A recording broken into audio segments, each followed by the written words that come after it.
Welcome to mini town meeting, warrant review. I'm Jean Zeiler. I'm chair of Precinct 6 and the chair of chairs, or I like to say chair cubed.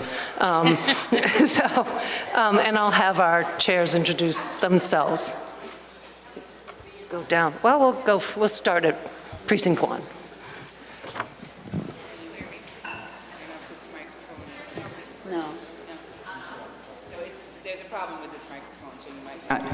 Okay, here we go.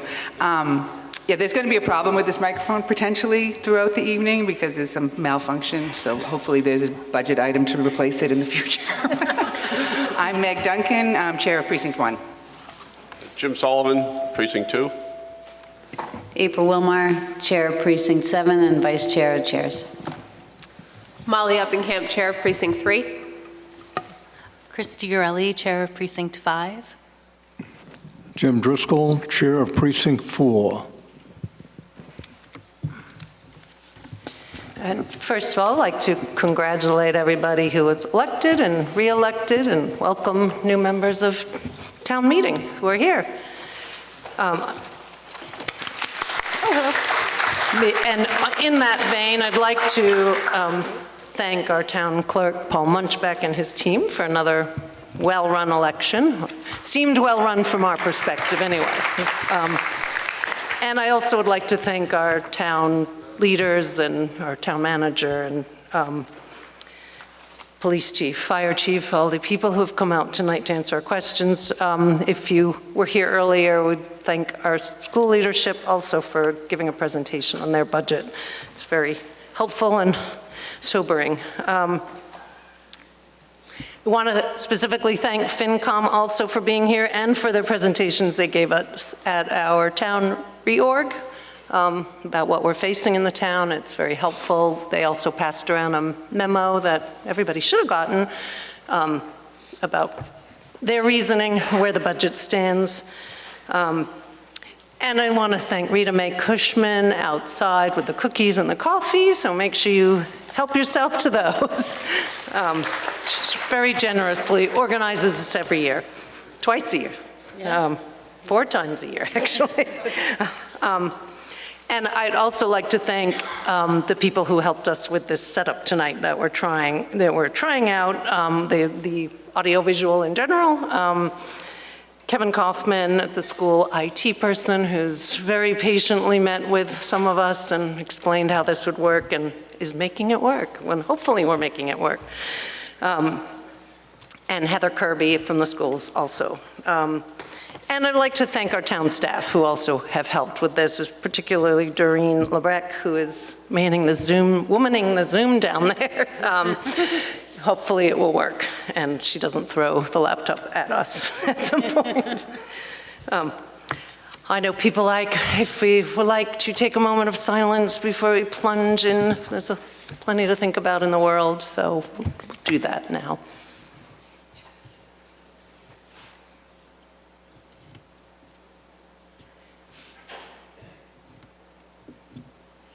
All right, thank you. I want to explain a little bit about our ground rules, but also our new feature tonight. Dedham TV, of course, is broadcasting live, and you can watch it later also, from my understanding.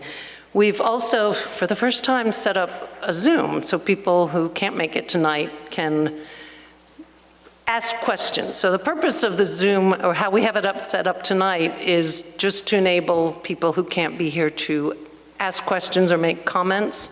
It is not being broadcast through Zoom video or audio. The video and audio is through Dedham TV. So people have to watch the TV and have their Zoom if they want to ask questions. If you don't want to ask any questions, you don't need to do the Zoom.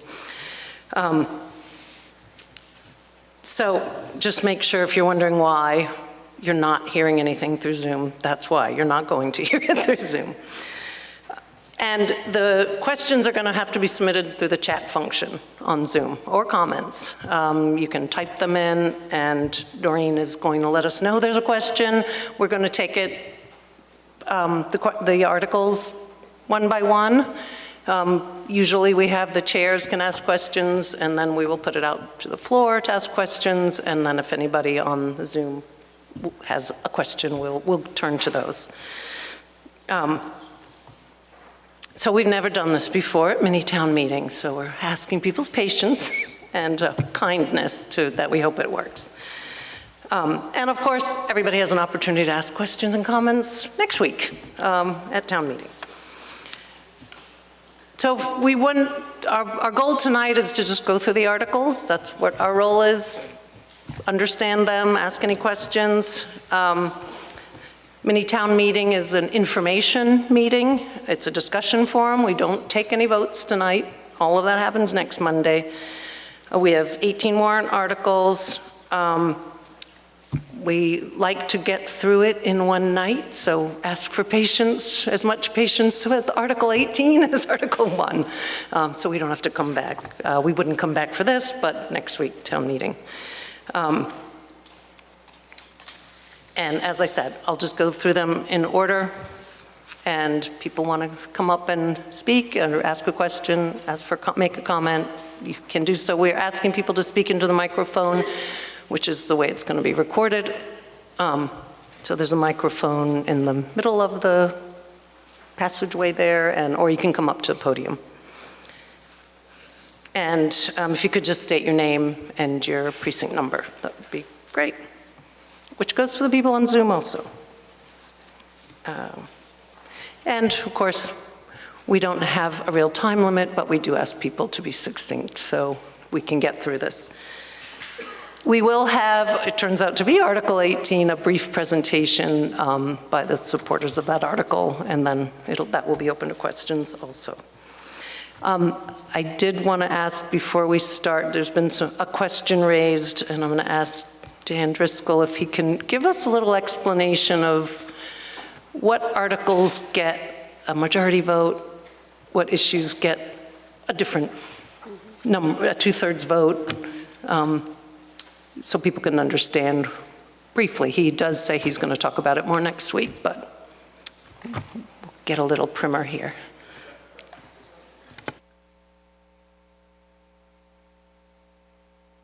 Is that better? Here we go. Yes, thank you for the question. Actually, David Ritchie, who's a town meeting representative from District 3, had asked me to include that in the next town meeting. So I'll have a little more to say then, because there's a couple of obscure things that I want to research with the town council first. But almost everything is a majority vote. The major categories of 2/3 vote are any borrowing. So anything that you see in Dedham that we borrowed for past town meeting by a 2/3 vote. Zoning articles are 2/3 in general, although a recent change to the state law has exempted certain categories of zoning articles that pertain to housing. So that's a change. And that's done by state law. And our all-time favorite to move the question, in other words, to stop debate, that takes a 2/3 vote. There are some other quantums like 4/5 for paying old bills and things like that, and I'll give you a little bit more of that at town meeting, but almost everything is a majority vote. All right, thank you. So I have no more preliminaries, so we can get going.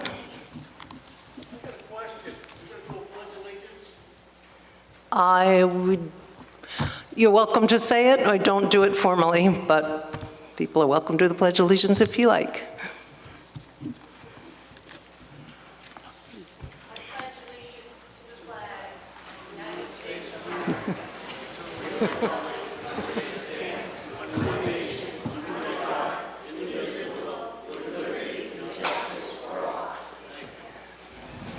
Okay. All right, thank you. All right, so we'll move forward on Article 1, election of town officials. Any questions? Before we do that, sorry, Drew Popoli, Precinct 7.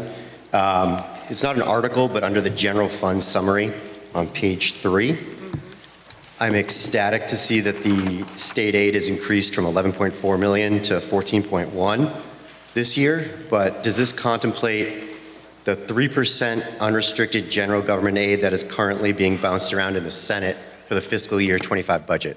Thank you.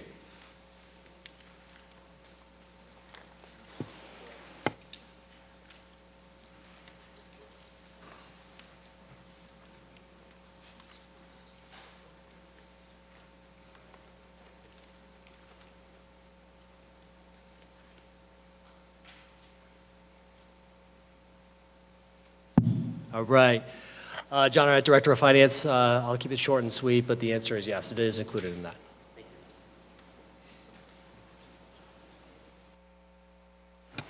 Okay, anything more on page 3? All right, Article 1, election of town officials.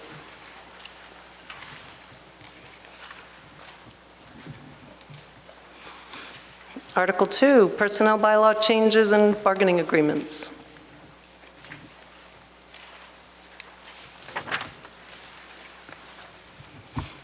Article 3, town operating budget. All right. Andrew Shazasti, Precinct 7. I'm noticing on line 84, for overtime, it says level service is 41,000, but the recommendation is 61,000. So why is there such a huge increase in overtime in the budget recommendation? Thank you.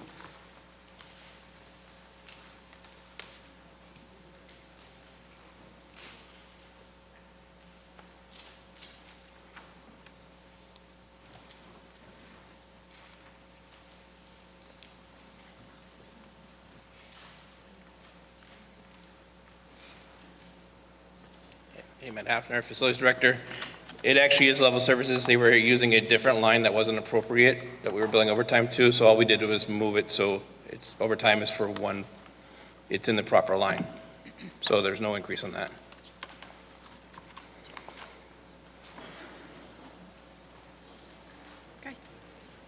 Hi, Lisa LaPrade, Precinct 7 Town Meeting Member. I had a question about line item 107, which is the personal services for the library. The level service in the town manager recommendation was $1,265,815, but the Finance and Warrant Committee reduced that amount down to $1,199,814. And I was wondering why that difference is that a staff position? What makes up that difference?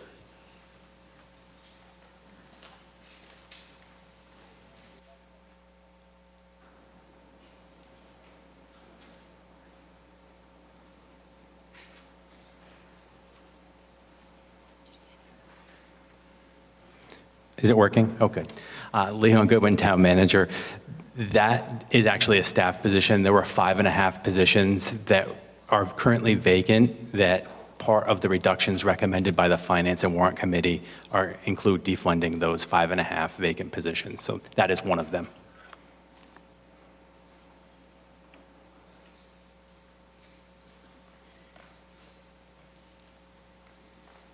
Jim Marr, Precinct 5.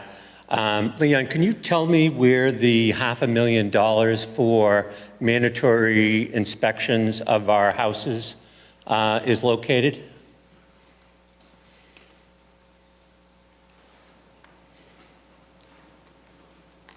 That's in Article 4. Thank you. Robert Zaka, Precinct 4. Could you please tell me what the 6 positions that we're not filling and if any other new positions are being created? Thank you.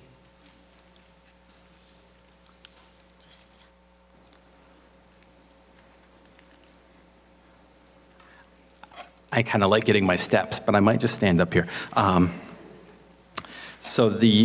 So to start off, we are not proposing any new positions this year. It was a level staff budget this year. But the positions that are not being funded, there's a half a position in the youth department, the admin assistant. There's, let me just go down the list here, a tax and treasury clerk in the finance office, a town custodian, a small equipment or a special equipment operator in the DPW, a foreman in the DPW, a program librarian at the library. And those are the 5.5. keep standing. Mary Ellen McDonough from Precinct 7. Just in line 1, the personal services for fiscal year 2024, it was like $850,000, and then it's nearly doubled. Under the town manager personal services, why did it double? So that is the salary reserve line, and that's what we use to settle contracts. So all of our contracts are expiring in June of this year, and as a result, we increased that line to fund those agreements, assuming they were settled. And we do have a number that were settled and proposed under Article 2, and that's where that funding would come from. For police, fire, dispatch, the management non-union group, as well as the police superiors group. Thank you. Hi, Susan Butler, Precinct 6. So I was under the impression that we were actually filling in a couple of new positions. One was another new position in the planning department, a redesign of the planning office, another new administrator on the school side, while we're cutting summer help for the DPW. So my question on top of what I just mentioned, if that is true regarding the administrator on the school side, the planning, another senior planning staff, the office would be, and I also know there's more cuts in the DPW. So I'm here to advocate for and to ask you what would happen this summer now without that summer staff, without the young students who we hire for the DPW to mow grass, clean, sweep, plant flowers. So what will happen with the overall appearance of Dedham over the next year with those cuts, as well as additional cuts to Park and Rec? So it's hard to complain about the appearance of a park when we continue to decrease that budget, yet we are expanding, putting more money into the town hall. Thank you. So just to be clear, there were no new positions in the planning department. The senior planner position is an existing position that we've had for a number of years. It's currently vacant, and we're recruiting for that position, but there's no new positions in the planning department. Regarding the planning department work, that's a capital item. We've, through an iterative process, we've actually reduced the cost of that proposal down to $25,000 in our capital budget, and we'll pay for the rest of that through non-taxpayer funds. And so again, we've been working with the Finance and Warrant Committee, the Capital Expenditures Committee, and others to reduce the cost of that, but also make the necessary safety upgrades to that department. Addressing the summer help, there was a $97,000 reduction for temporary workers, which we would typically hire summer help in the DPW. The director, I'm sure, can speak to it in greater detail. Our plan would be to accomplish that work using our existing staff. It'll definitely stretch us thinner than we would like to be stretched, and it may take us a little bit longer to get to certain tasks, but our goal would be to try and keep up the appearance, but certainly we would ask for everyone's understanding if there are certain things that fall through the cracks. Quick question, Mary Gilbert, Precinct 4. When you say non-taxpayer funds, your 25,000 you've reduced from what was the global, the big number? The initial estimate was $250,000. Okay. And then we reduced that through the Capital Expenditure Committee to $125,000, and it would be $125,000 funded through our ARPA funds.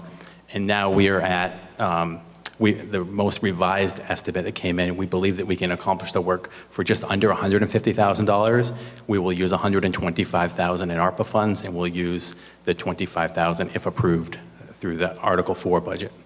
So ARPA funds will pay for this? That's an appropriate use? I mean, it just doesn't seem like... Yes, that's a correct and appropriate. We've cleared it with Norfolk County. Thank you.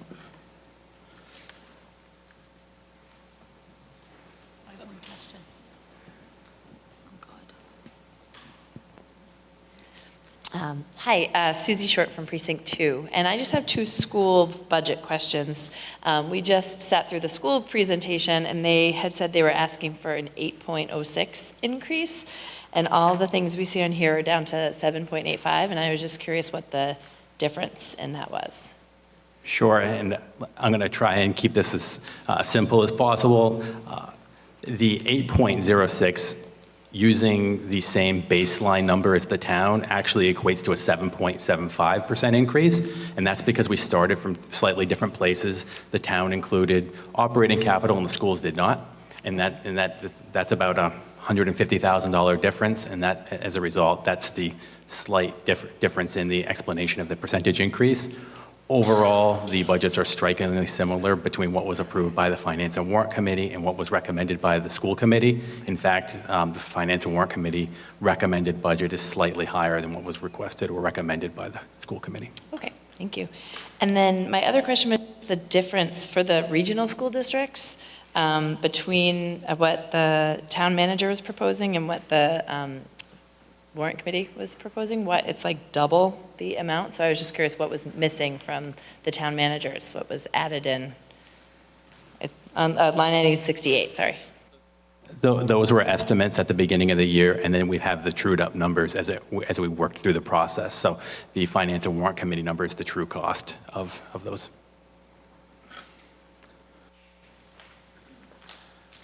Drew Popoli, Precinct 7. Good evening, Leon. Line 82, rubbish and recycling. So 2025 level service would have been a 21% increase, or $577,000. Instead, we're being recommended to vote on an 11.8% increase at 2.9. Can you explain what services we can expect to see a reduction in, given that it will not be level service? Thank you. That is in fact level service. We simply reallocated the cost of the yard waste pickup, the leaf pickup, to the stormwater fund, because that is an appropriate use of the stormwater fee to keep the leaves out of the stormwaters. A number of other towns currently do that as well. And again, we cleared that, and it's an appropriate use of those funds.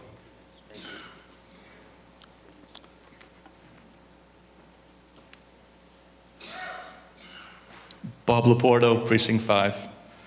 On line number 5, legal.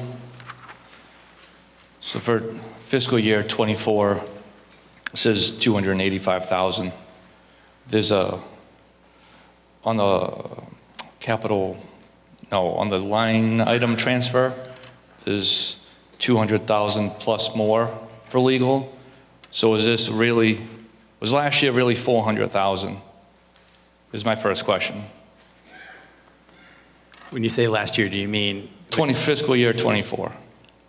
Yes. We've had a number of extraordinary expenses involving litigation, in particular the CTA lawsuit involving the town hall. And as a result, you do see a significant increase there to the legal line item that we wouldn't expect to continue into ongoing years. Okay, that answered that question.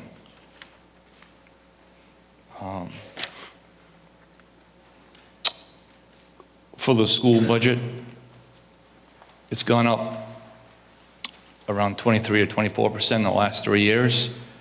I was wondering if the school has a solution going forward so that they can come to us next year with a 3% increase and not an 8%.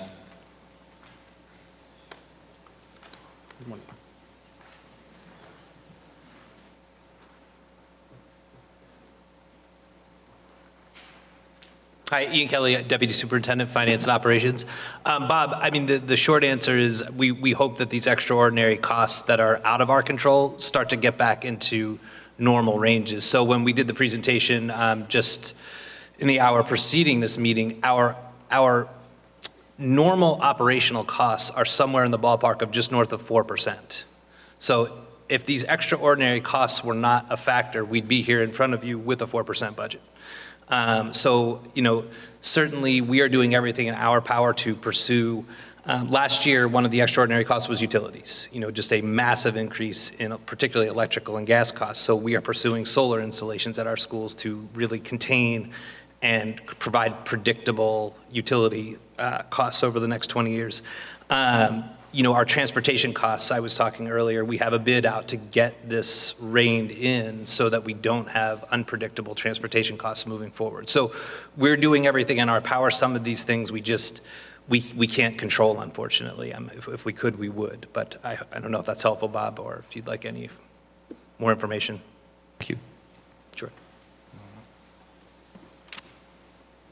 Hi, Stacy Garnett from Precinct 3, and not really a question, but just a request as you're making explanations to please not use all the acronyms in shorthand that some of us might not understand. Thank you.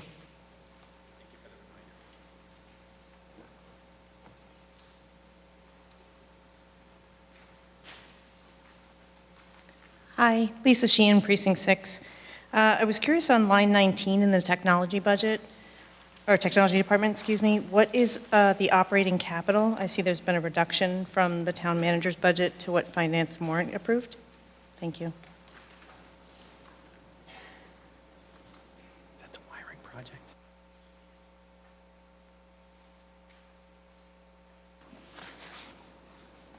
One second.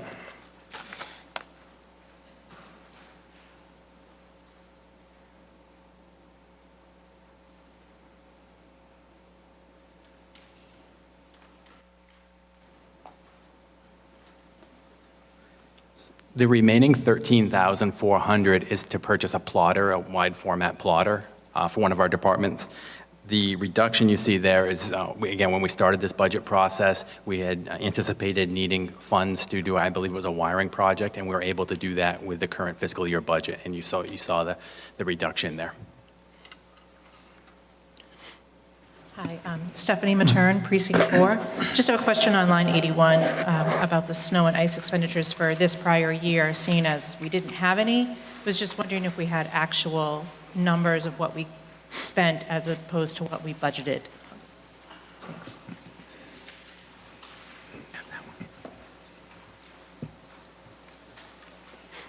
John Arnett, Director of Finance. It's been a minute since I've looked at it, but I don't believe we've had any since expenditures. And something to remember is that it's not necessarily by the snowfall that comes in, it's by weather events. So like if it's close to freezing, they're still retreating roads. But last I checked, it was about $30,000, so it was just under. So there's not a request to transfer in from free cash this year. I have a question that I'm going to bring up. I brought it up at the previous meeting. It has to do with the position known as the Director of Teaching and Learning. It was already explained to me that traditionally this was actually two people, and that a couple of years ago the position was consolidated into one. But I understand at the present time the position is vacant, and my feeling is that we should take that position that's vacant and apply it to teachers who are going to be laid off, and then if things turn out okay, we can appropriate the money for this position later in the winter. Could you comment on that, please? Good evening, Nan Murphy, Superintendent of Schools. I appreciate your question again, and thank you for posing it. As I shared earlier this evening, we do have a position of the Director of Teaching and Learning. There's a little bit of a misconception that this is a new position. This is not a new position. It has been in the district for the last 2 years. This position has evolved over the last few budget cycles as a result of budget cuts and eliminations to positions. So we have had district coordinators, we have had a director of equity, diversity, equity, and inclusion. Those positions have all kind of gone away. So we've had 3 positions. This position, the Director of Teaching and Learning, is now doing those particular roles. And in our district, we have an Office of Teaching and Learning that consists of 2 staff members. Those 2 staff members are responsible for providing professional development for over 465 student-facing educators. the more our teachers have the opportunity to refine their practice and work and unpack assessments, understand the data, the better they are at being able to respond to student needs. So this director position is very much student-facing. It's student-facing in that the educators and the work that they do with their colleagues will grow and ultimately provide a richer classroom experience for students. Okay, I understand that it's not a new position, but it is vacant, is that correct? We are in the process of hiring that personnel right now. It has been vacant due to, we have had the role of assistant superintendent. I have deliberately left it vacant this year to save on costs. When Dr. Kelly was elevated to the position that he's currently in, we held that, and our director of teaching and learning ran all of the office herself. And so we're looking forward to bringing both positions back to capacity. Okay, but the point I'm trying to make is if these positions aren't filled, nobody's going to be losing their job. And you can take that money and apply it to the school teachers who, or the aides or the librarians that are losing their job. Wouldn't that be correct? There are different ways to budget and prioritize, and I think what's important here is the level of expertise in terms of educational leadership. And so I value that position. My leadership team values that position. I taught myself for 16 years. I know how important that coaching and support from the district level is, and particularly when we're using new curriculum, which we'll be doing next year. So that's the direction that we chose to develop the budget around. We're going to disagree on that. I think the priority should be for the aides, the classroom teachers, the librarians, people of that nature, and that an administrative position like this, it's primarily an administrative position, and it's not filled. If you leave it unfilled, nobody's going to be losing their job, and the money can be applied towards the salaries for the teachers. And then if things do work out okay, maybe we'll get more state aid in December or whatever, and when we have our winter town meeting, we can have another appropriation then. So the administrative position that you're referencing, again, I want to bring you back to, we are contractually obligated to provide high-quality professional development to hundreds of educators, and I think all of us who are professionals in this room value that in our workplace. So that is this position. This position supports our educators and ultimately provide the best experience for our students in the classrooms. Okay, thank you. Hi, Monica Lenari, Precinct 5. I work in a school, and I just want to speak to Mr. Driscoll about how important these positions are, that we have new teachers with new curriculum, and they are leaving the field.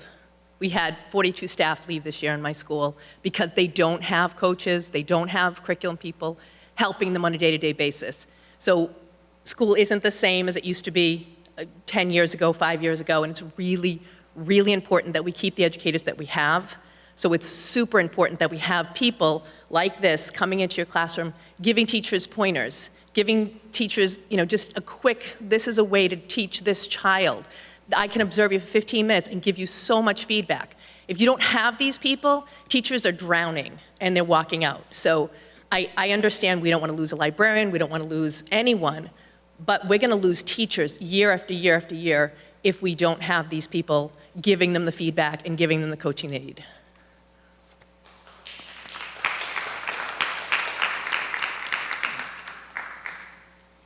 Hi, Shari Kraus, Precinct 6. Just another follow-up to that commentary. I guess I just want to say that a vacant position is not synonymous with an unnecessary position. So simply because anyone who works anywhere probably can relate to the concept of somebody not being in a position when they're needed. So just want to put that out there. I have a question, though, for Superintendent Murphy, and I regret to have not been able to attend your session just before this one. But as we sort of try to wrap our heads around positions, which none of us want to lose any of them, I'm just curious about the process that has gone into making those decisions and, you know, where the cuts, how they've been directed, and your thinking behind that. So I appreciate the question. Nan Murphy, Superintendent of Schools. The process started years ago. So the priority in the district has always been to maintain and retain student-facing positions. So over the course of the last 5 years, every time we have come and entered into a budget process, the non-student facing positions have been taken out of the equation. We have gotten to the point as a district where we're there now. We don't have anywhere else to go in terms of consolidating unfilled non-student facing positions, in reducing goods and services, in reducing some of our technology options that are not mandated. We have gotten to the point where now we are looking at our employees, primarily because the employees are 80% of our budget. So when you're looking at such a small portion of kind of closing the gap, once you've gotten to everything there, you have to bleed into the other positions. There is absolutely no position that touches our student experience on a daily basis that we take lightly. So this process has, earlier this evening, I've talked about the engagement of our principals, the conversations we've had as a leadership team. We have looked at data and talked about where do we see that we can make some changes that, where can we eliminate some student-facing roles? So it's been very complex, it's been very thoughtful, it's not done lightly, taking a look at some teaching loads, and that's kind of the process that we've entered into. Does that help? Yeah, it does. Thank you. So we're not cutting off questions here, but I think we have some questions. No? No? Okay. Never mind. Any more questions? Hi, Lisa Sheehan, Precinct 6. I was curious on line 125, I see there's a reduction in our debt service, particularly our principal on debt and interest from what was requested, or what the town manager recommended and what was level service. What is the impact of those reductions, please? John Arnett, Director of Finance. So much like the other one, this is truing up of numbers. We have to put in a number, estimating what the debt service is going to be as it goes through the process. This is the actual debt service. So the actual no impact. This is just true debt service expenditures.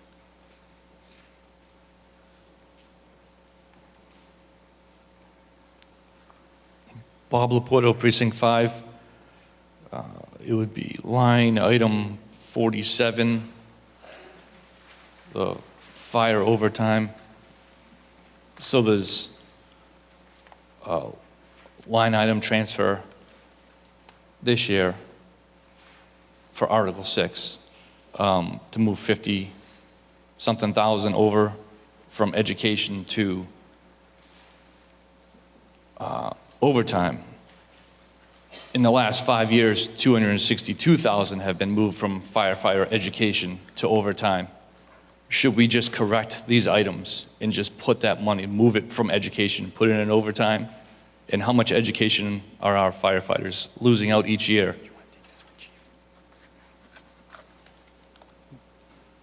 Thank you. I can give it a shot, Bob, but the fire chief is probably going to come up. So what we say as we go through this process every year is that the overtime is very volatile based on staffing fluctuations that are unpredictable, and as a result, we try to find a nice middle ground. But I'll let the chief speak to the educational line. Thank you. Good evening, Bill Spillane, Fire Chief. The short answer is the firefighters are not lacking in any education. Part of that funding is appropriated based upon an estimate, if you will, for forthcoming year, based upon any other additional certifications that firefighters may achieve on their own, whether it's EMT certifications, different types of officer certifications given through the Mass Fire Academies. Those end up being they're added into the firefighter salaries based upon their credentialing. And so that's basically an estimate, if you will.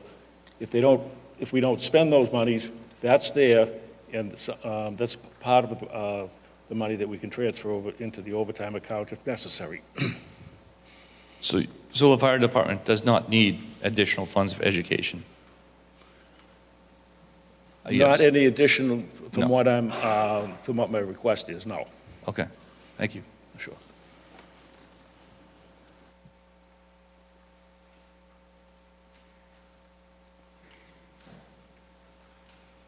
Hi, I'm Susan Butler again, Precinct 6. So I'd just like to really thank the Finance and Warrant Committee for everything that they've done.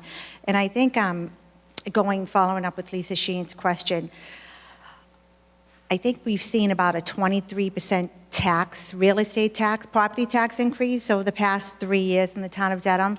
And if all these warrant articles are passed this year, how much of an additional increase will we be seeing on our tax bill?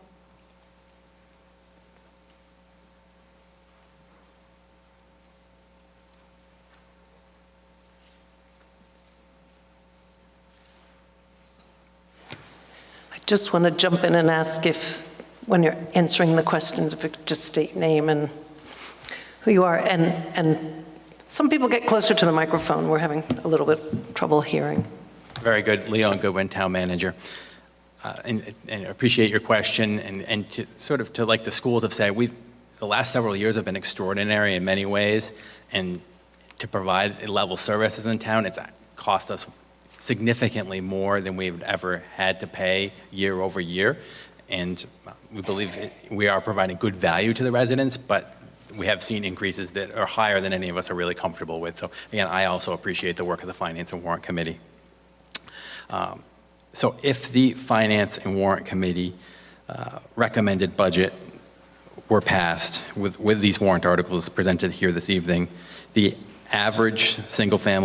estimated average single-family tax increase this year would be $422, which is a 4.6% increase.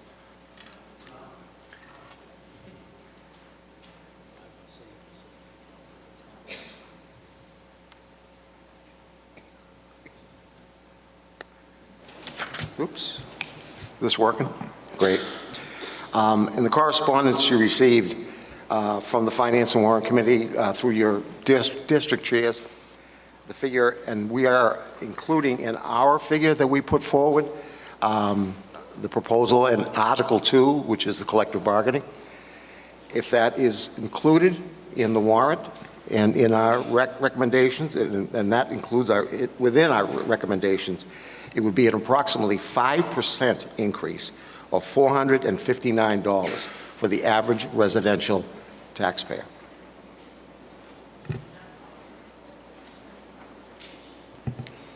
Thank you, Mr. Roberts.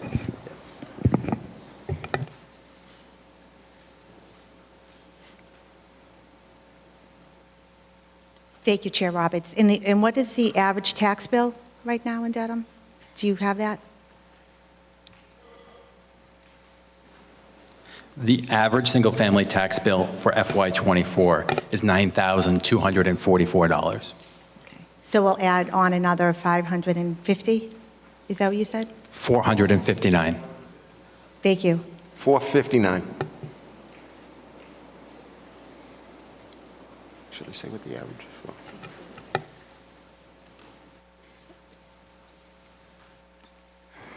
But please remember, that is an estimate at this point. The tax rate is, you got to stay close to this, the tax rate is not set till the assessors recommend and the Board of Selectmen vote, and that generally is the end of November, first week in December. So there are other factors that could play into that. The evaluations on properties could increase, which would then increase the tax bill. But that is what we are basing it on right now. Thanks, Dave. Just to follow up on that, for the past couple of years, how has that worked out, your recommendation versus what the actual increase has been? Oh, thank you. It varies sometimes. Sometimes it's been higher than what we have said because of factors, again, it's what town meeting votes in terms of the budget. That's applied to the formula that the Board of Assessors use to come forth with their tax rate proposal. There are other factors too. Again, the biggest one being the valuations of properties. Off the top of my head, I'm just going to say this. Average residential assessment or valuation of property in Dedham of last year was about $729,000. If that increases proportionally, as I understand the process, that affects the projection in terms of what we're saying for the average residential tax bill for next year. Okay? Fine. Just wanted to go back over, I understand that that's how it works, but over the past couple years, the estimate that we've been given, in my view, has always been, it always comes out higher. So I just want to know if that's accurate or not, or if that's just... You are correct. The last 2 years, it has come out higher. Okay. And I think part of the mosaic on that, the leading up to it, was the valuations of properties. Because the Department of Revenue comes in and says, okay, this is what your average residential assessment is. And then you have to work forward with that. The Finance and Warrant Committee worked, as we've said, very hard to keep this number down. And again, it's an imprecise in terms of what's going to happen at the end of November, the first week in December. Thanks. Thank you.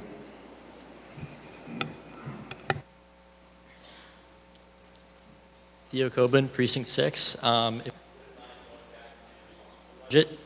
I was wondering about the purchase of services. So I just talked with Dr. Kelly, who told me there's about 15 bids for the homeless student transportation. And I was wondering if the either FinCom or the town manager, if their requested budget for purchase of services is in anticipation of those bids giving us lower contracts for the homeless transportation, or if that's just level service from what we already paid for FY24. Thank you.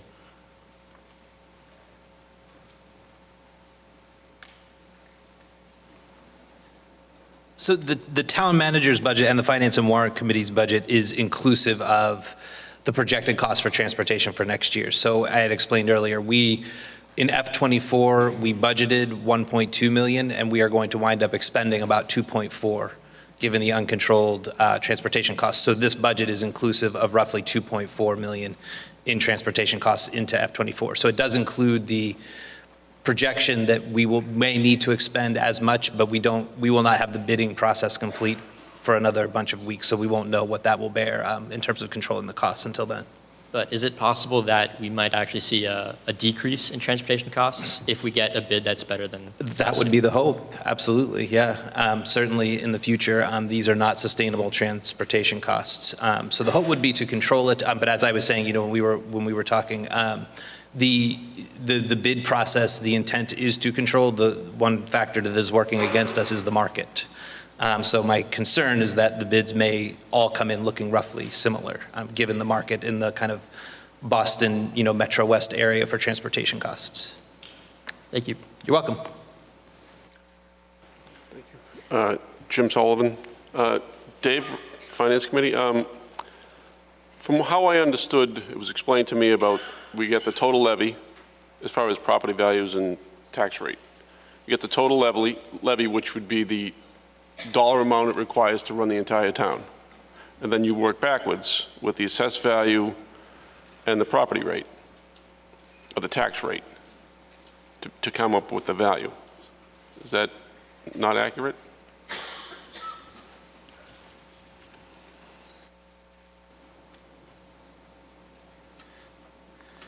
Good evening, Leon Goodwin, Town Manager. So I didn't hear the entire question, but what Chair Roberts had indicated before is correct in that at this time we're making a lot of assumptions and estimates based on estimated local receipts, estimated state revenues, the things that you see in the budget that the state hasn't even finalized its budget yet. So these things can fluctuate. So, and we also don't know what will happen at fall town meeting. So part of the somewhat, the fluctuations that we've seen in our estimates over the last few years result from the COVID-driven increase in residential property values and the flattening or even or just much less decrease in the commercial, industrial, and personal property line. So you do see a disproportionate shift onto the residential taxpayers. So you see some of that happening in the last several years. You also see in the recap in the fall, if our local receipts are not tracking, that the budget that's approved gets balanced.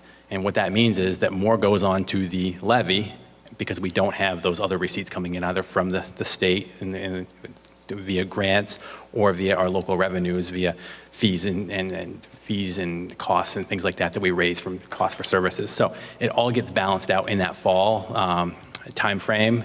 We have the hearing with the select board in early December, and that's when the tax rate actually gets set and folks see their actual tax bills come out.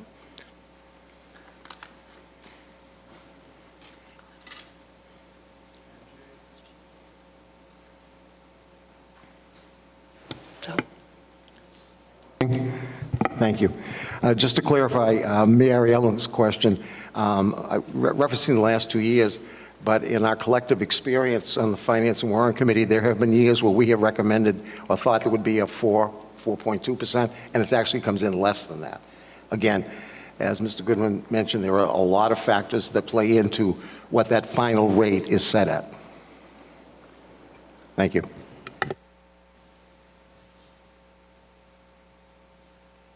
Jim Marr, Precinct 5. I know the struggle is, with our budget. I think this is probably the first year I've watched FinCom almost every meeting on Dedham TV.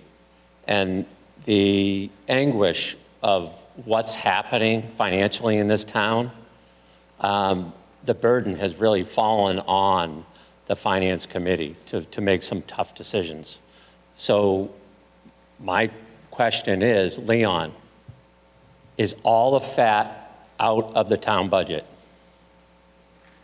We're not filling positions, but we're also not letting anyone go. Is that correct?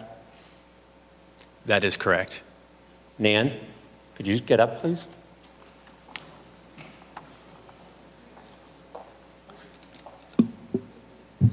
Superintendent Nan Murphy. Thank you. Nan, has all the fat been cut from your budget? I won't refer to anything in our school department budget as fat. Everything that we have is critical to running a high-quality educational institution. We have reduced to the best of our ability to be respectful to our Dedham taxpayers, yes. You are not filling how many positions?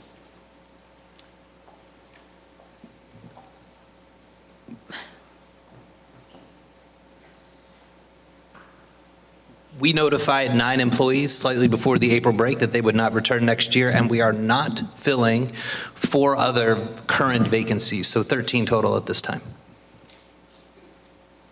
Thank you. Oh, excuse me.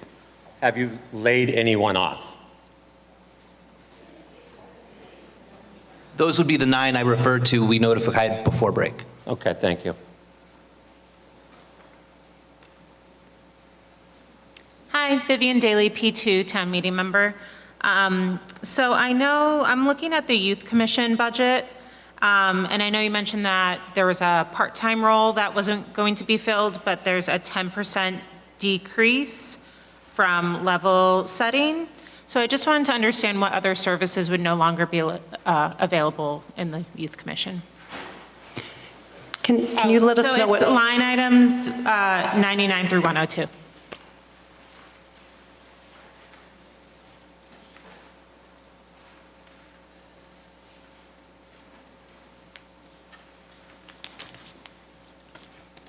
Good evening, Leon Goodwin, Town Manager. Thank you for the question. So under the Youth Commission budget, as we all know, we experienced tragic loss of our director. We've had some other personnel changes in the Youth Commission office.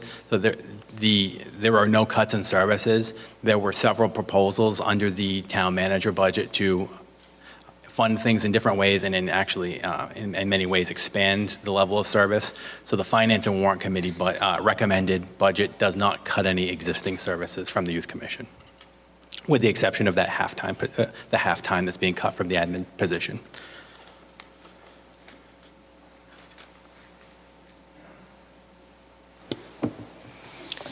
Okay, are we ready to move on? Oh, another question. Sorry, one more question, not about that, but Vivian Daly, P2 town meeting member. On line 82, rubbish and recycling, so I know that leaf pickup, I think Leon mentioned that that was going to be filled through the stormwater management fee, and I just wanted to understand that we should expect the same amount of leaf pickups, at least from this past year, and there won't be any additional reductions. That's correct. There'll be no further reductions. This is consistent with what was done this year.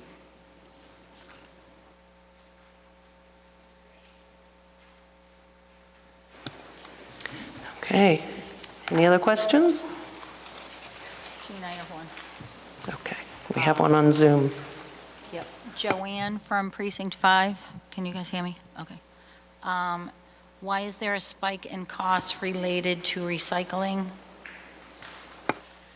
And what exactly is the increase, dollars per year? And specifically, what is it that is driving the cost? For example, the rates of the recycling vendor, or is it residents not following recycling guidelines, protocol, or other reasons?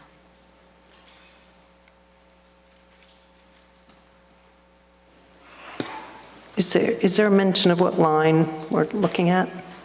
No. No. 82, all right. Hello again, Leon Goen, Town Manager. Is there an option for all of the above? We have contractual increases for the cost of disposal. We have increasing, in some ways, contamination, which is driving the cost as well of the recycling. And then we also have a very volatile recycling market, whereas these used to be treated as commodities, and we can in fact make money disposing of our recycling. We are now in many cases paying to get rid of, or in the best case scenario, not paying to get rid of these things. So it's just a multitude of factors that are driving the costs. And here in Dedham, we've done a good job increasing our recycling rates, but what we see is that that is not being reflected in our waste and recycling budget. Bob Laporto, P5. Leon, regarding that, unpopular thought most likely, but how much money would be saved if we just got rid of recycling altogether? You know, I don't know that off the top of my head, and I know some cities and towns are exploring the same thing. It's not perhaps the most popular proposal out there, but there are. It's not crazy to even suggest that, and I can get you that before town meeting. Okay, thank you.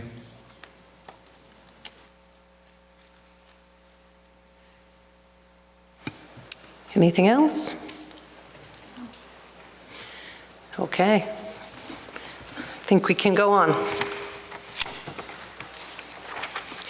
Article 4, capital improvements budget. Andrew Chisasi, Precinct 7. So I know it's for line item 8, Sprague Street sidewalk, $500,000. We approved $500,000 last year, nothing got done, and now we're approving $500,000 more this year. So I'm wondering what happened last year and why are we asking for even more this year?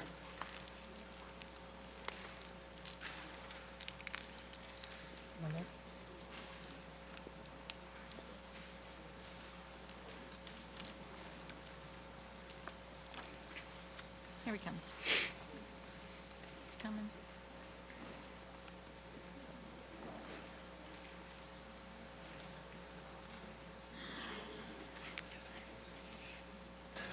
Good evening, Joe Flanagan, Director of Public Works. So last year, Andrew, we appropriated the $500,000. We purchased a granite. The granite will not be delivered until this June. So we put the other $500,000 into that, and we'll bid this contract out, hopefully late June, early July, for a September start is our goal.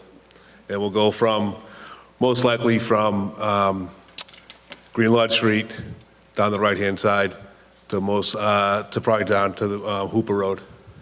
All right. So that's the whole thing. Thank you. All right, thank you.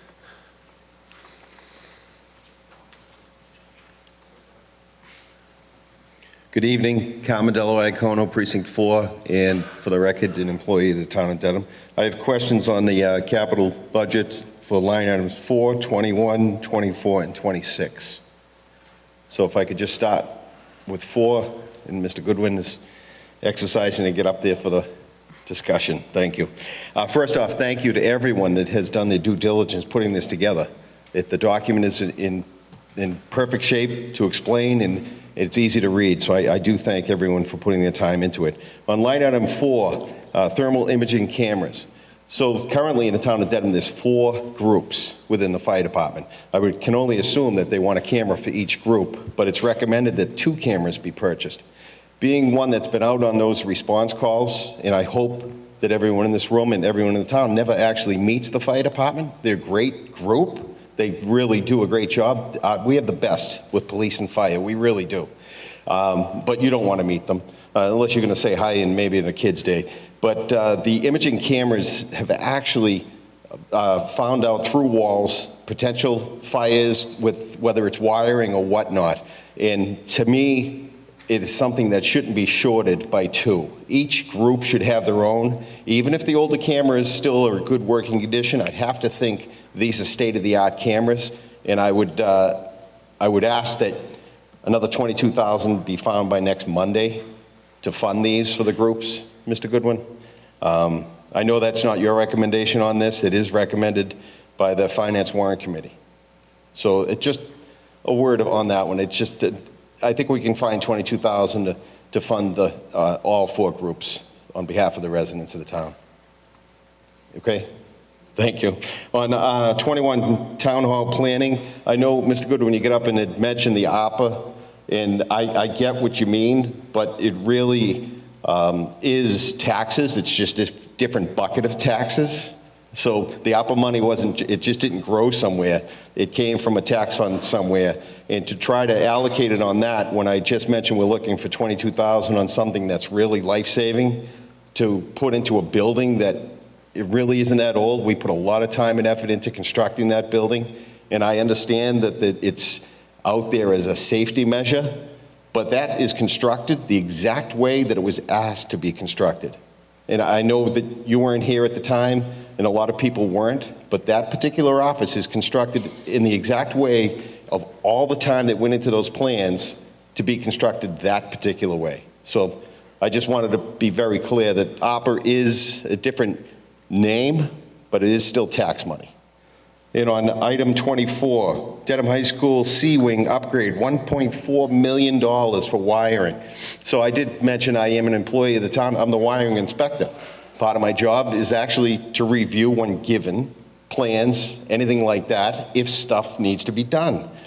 This particular wing is the science wing, which, if you go back to one of our very first debt exclusions in this town, I think it was for $2.2 million, was to redo the science wing. So I'm a little curious why we're funding $1.4 million to do upgrades for electrical, unless I'm misunderstanding that, but wiring upgrade usually is within my realm, is electrical wiring. What triggered this? Who gave the input on it that we're here spending that type, or bonding that type of money? So I can address, I think, all of these things. So regarding the thermal imaging cameras, you're absolutely right. They're an important piece of equipment. You see in the town manager's budget, we had recommended purchasing 4 of those. In the spirit of compromise in the back and forth with the Finance and Warrant Committee, and again, in consultation with the chief, we did reduce that down to 2 with the expectation that we would replace the other 2 next year, just because, again, we want to get that important piece of equipment upgraded in the group's hands. So that's why that recommendation exists. Regarding 21, so you mentioned the ARPA funds, so that, again, to try to explain all the acronyms we're using. ARPA is American Rescue Plan Act, and those are the federal government funds that have been distributed through the county from the federal government. So it is tax dollars, but it's not local tax dollars by and large, it's federal taxes. And the town received millions and millions of dollars of those through the county, and there are particular spending categories that we have to spend them under. We are proposing to use those for this upgrade to the planning counter. We do sincerely believe that it's a safety upgrade. I absolutely agree with you that it was built according to the design. Unfortunately, I wasn't here, Mr. Rosenberger wasn't here, and the staff who are working in that space now report that if we were to add a counter like all the other transactional counters on the second floor, that they would feel much more secure in their workspaces without having folks coming in and standing over their desk and perhaps having confrontational conversations with them. So I think there is a benefit there to having that barrier, if you will, of a counter. And then going down, I'm sure Mr. Hafner can address it in greater detail than I can or any of the folks from the school, but line 24, so that's Dedham High School C wing upgrade, and I believe that's actually around the kitchen area. So there may be some wiring involved, but it's mostly up actually on the roof. It's the roof, it's ventilation, and some other upgrades involving the kitchen area. Again, Mr. Hafner, I think, can address what those are. Thank you. It actually is 24 and 26, 125,000 for security cameras. Those are pretty good sized numbers. Thank you. Bless you. Matt Hafner, Facilities Director. It's not wiring, it's C-wing. So there, as Leon stated, we've had a couple of different capital. That's what I get for having these cheap glasses. That's an exact, thank you. Go ahead, so it's not all wiring. No, sir. We've had a couple of capital requests or capital projects funded that we've had zero success moving forward. So we've now going to try to make a larger project, so we've rescinded some of the borrowing for this, I believe. But is this not the science labs that we did? No, this is the cafeteria, basically, in the elevator area. Okay. So that whole, the back, there was two levels of walk-in coolers that we tried 3 times to bid out. We couldn't get a successful bid on it. Correct. We also have a roof over the kitchen that's in severely poor condition. The makeup air heater is very, very old and inconsistently working. And also we're going to do the elevator. It's all in one area. So we're trying to push all these together since they're right in the same proximity and put it onto a larger bid, a larger project, so we'll have larger bidders and have more interest in the position. No, fair enough. I'm actually familiar with that, and for everyone else, that's the back section of the building. And again, Amazon glasses, terrible. So I do apologize for that, but I am familiar with it. I did meet the engineer on site for that. And the security cameras, if you don't mind, why, is this an upgrade? No, there are no security cameras in the interior of this building. Of the whole high school? No, they're for this school particularly. There is not. There is one camera in the new. Yep. We need to upgrade the cameras. We need additional cameras. We're severely lacking. It's for this building? Yes, sir. Okay. Thank you. Thank you.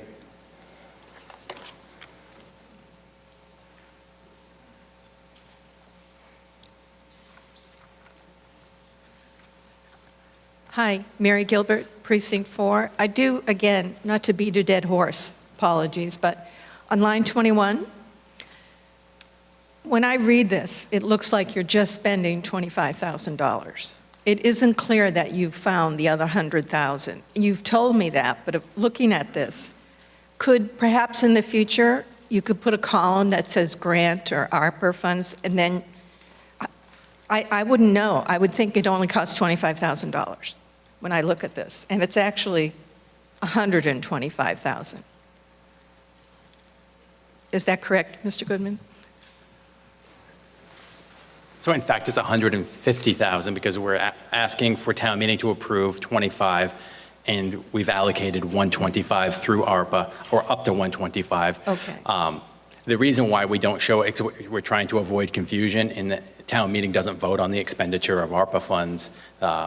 Those are handled through the town manager's office with consultation of the select board. Right, it's still a little bit, I think, misleading. Yeah, not intentionally, obviously, but when I look at this, I'm like, oh, you did some great cost cutting. You just put in a counter, that's about right, 25,000, but, you know, obviously, it's coming in at a lot higher price. My second question is concerning the 16 and 17. We're spending $2 million, and we're going to bond that. So what money is in the sewer enterprise fund? Why isn't that covering this? Or is that not the correct usage for that particular fund? No, this would be paid for out of the sewer enterprise, but it would be bonded, and then the debt service would be paid through the sewer enterprise. The funds that go into the sewer enterprise typically will pay for our operating costs, which are our rates we pay to the MWRA to dispose and other upgrades that we make throughout the year, the operating costs. Most large items like this, we do end up bonding, and then the ratepayers pay the bonds through their sewer fees. So the total of 7 million bonded, 2 million of this is actually sort of broken out and paid separately by the sewer? That's correct. Fund? Okay. So what's the total of what we're adding to our debt? 5 million, or is it 7 million? Give me 1 second.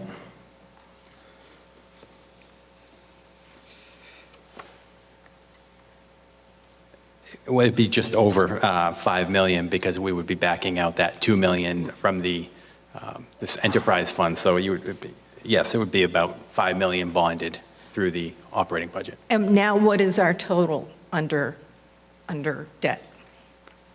The recommended, I guess I don't understand your question. Well, I recall we were pretty close to, well, we're not supposed to do more than 10 million, you know, on paying back debt service. So where are we now?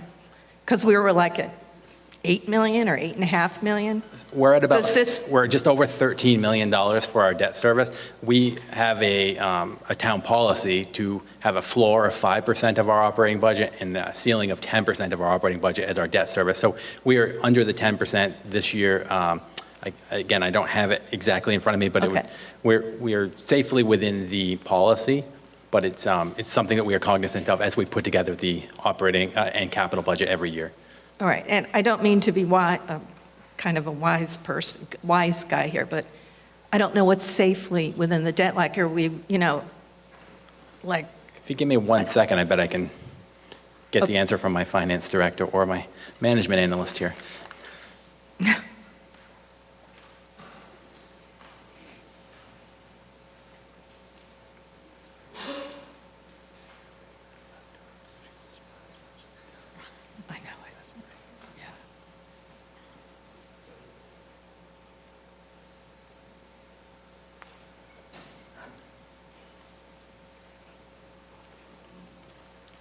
So I'm told we're about 7%, but I will get the number before town meeting and have the exact number for you. Okay, thank you. Jim R., Precinct 5. Item number 17, infiltration. It was recommended by Capital Expenditure Committee of $1 million. It got increased to $1.5 million. Well, guess what? $500,000 of that money is to manually inspect your homes for the Paul Park, Manor, Green Lodge, and Oakdale neighborhoods.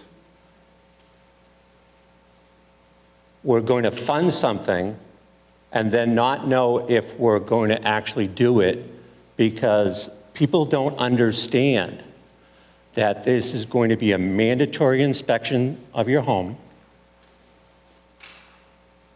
by an outside third party that you need to welcome into your home, and nobody knows about it. So you're going to fund something to have people go into your house and inspect.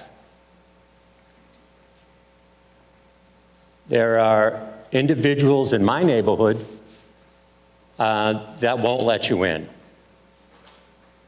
Why? Because they don't let anyone in, okay? And my feeling is that with these mandatory inspections, with these proposed mandatory fines, that you're going to be punishing people in this community.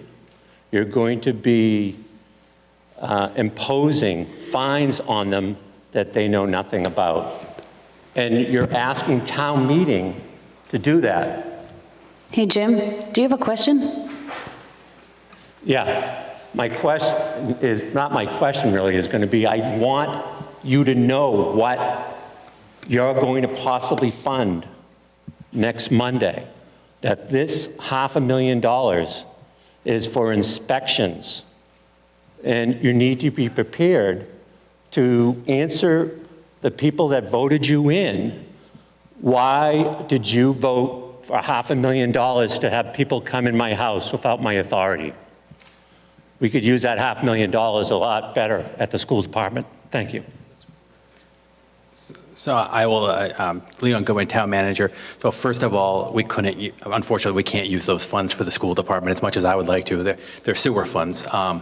But more importantly, what we are doing through that proposal, so when proposed, it was a mandatory program. We are currently working through a process to engage the community, because we do realize that it's a big ask to say to 1,600 homeowners, we want to come into your home and inspect for illicit connections to our stormwater system. That's a big ask. We recognize that. In the past, we had a voluntary program that had not great turnout, if you will. I think it was just under 50% of folks participated in that. And as you can imagine, generally when you're asking folks to volunteer for a program, the ones who don't have an issue are the ones who volunteer and ask you to come and look. So again, we've heard from people in the Manor neighborhood in particular, but also in that surrounding areas, that they're fed up. They are sick of, when we get these significant rain events, raw sewage flowing into their basement. That's what's happening. Sewage is bubbling up through their drains in their basement and their sinks and things like that because of the amount of fresh water that is being pumped into our sewer system, and our sewer system cannot handle that. So it's bubbling up in people's basements, it's bubbling up in the streets, and it's a health hazard. And it's not something that I certainly wouldn't want in my home, and I think most of you wouldn't want in yours either. And as neighbors, we can do something about that. If we find out who has sump pumps connected, who has roof gutters connected, who has driveway drains connected, and we get those and we connect them to the appropriate places, the stormwater drains, put them into the streets or put them into dry wells or things of that where that water belongs. It's clean water. We're also paying hundreds of thousands, if not millions of dollars to clean water every year because it's going into the sewer system. So that's what the proposed program is about. Again, we realize it's a big ask. We are planning a listening session with the community on, I believe it's May 28th, but I can confirm that. I understand Mr. Marr's position on it. He doesn't want people coming in. I know a lot of people feel the same way, but again, this is about the community good, community benefit, and it's a proposal. Certainly it's not something that's written in stone, and we want to hear from the community before we move forward. Hi, Catherine Deisman, Precinct 2. I would love to know more about line 19. It looks like FinCom is not recommending funding for the town-wide facilities assessment.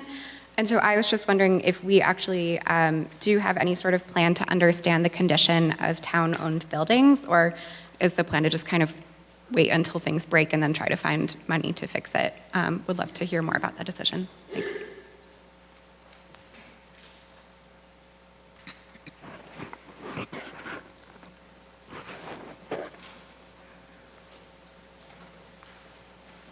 Matt Hafner, Facilities Director. Can you repeat a little of that? I'm sorry, I didn't hear the beginning part. You're looking why we cut it? the original ask was $400,000 to help the budget. It was reduced, it was recommended to be reduced to $200,000.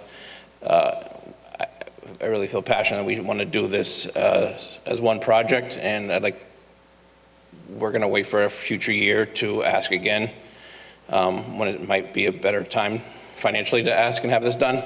It's a very important request. Just with the scheme of everything else, it wasn't the time.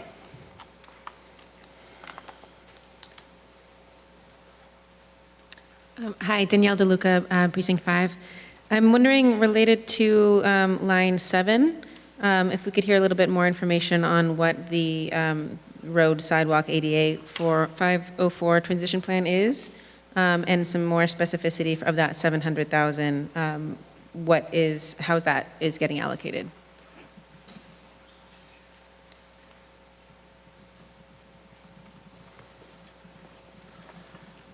Good evening again, Leon Goen, Town Manager.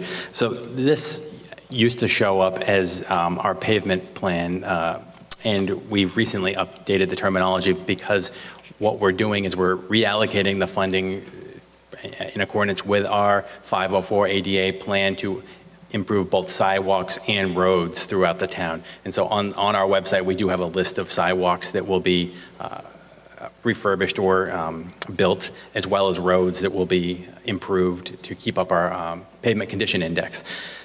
The $700,000 is augmented by funds that we get from the state under our Chapter 70 monies from the state that also help us keep up the condition of our roads.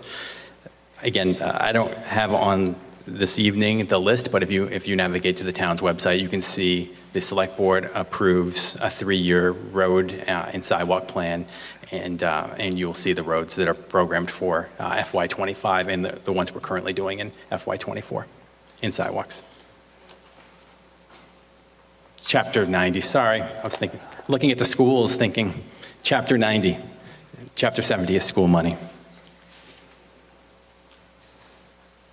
Hi, Vivian Daly, P2 town meeting member.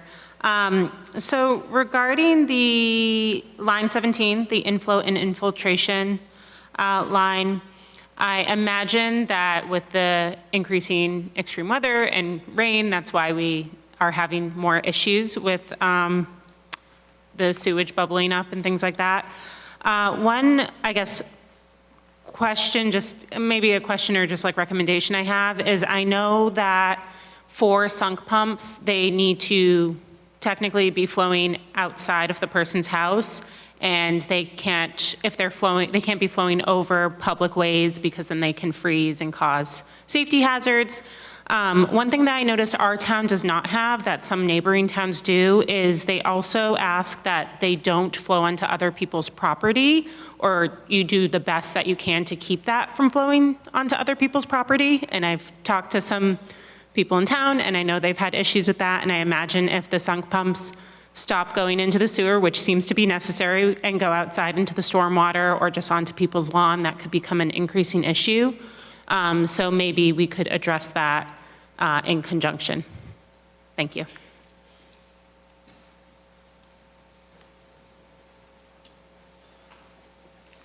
Again, I appreciate the comments, Leon Goen, Town Manager. So you're absolutely correct. This is in large part being driven by climate change and the increasing frequency and amount of rain that we're getting. And we're seeing it throughout the town, but in particular, certain parts of town experience it worse than others. I don't know a specific answer relative to the code as what you're talking about with the flowage of these outflows, but we can certainly take a look at that as well to see if there's an opportunity to address that.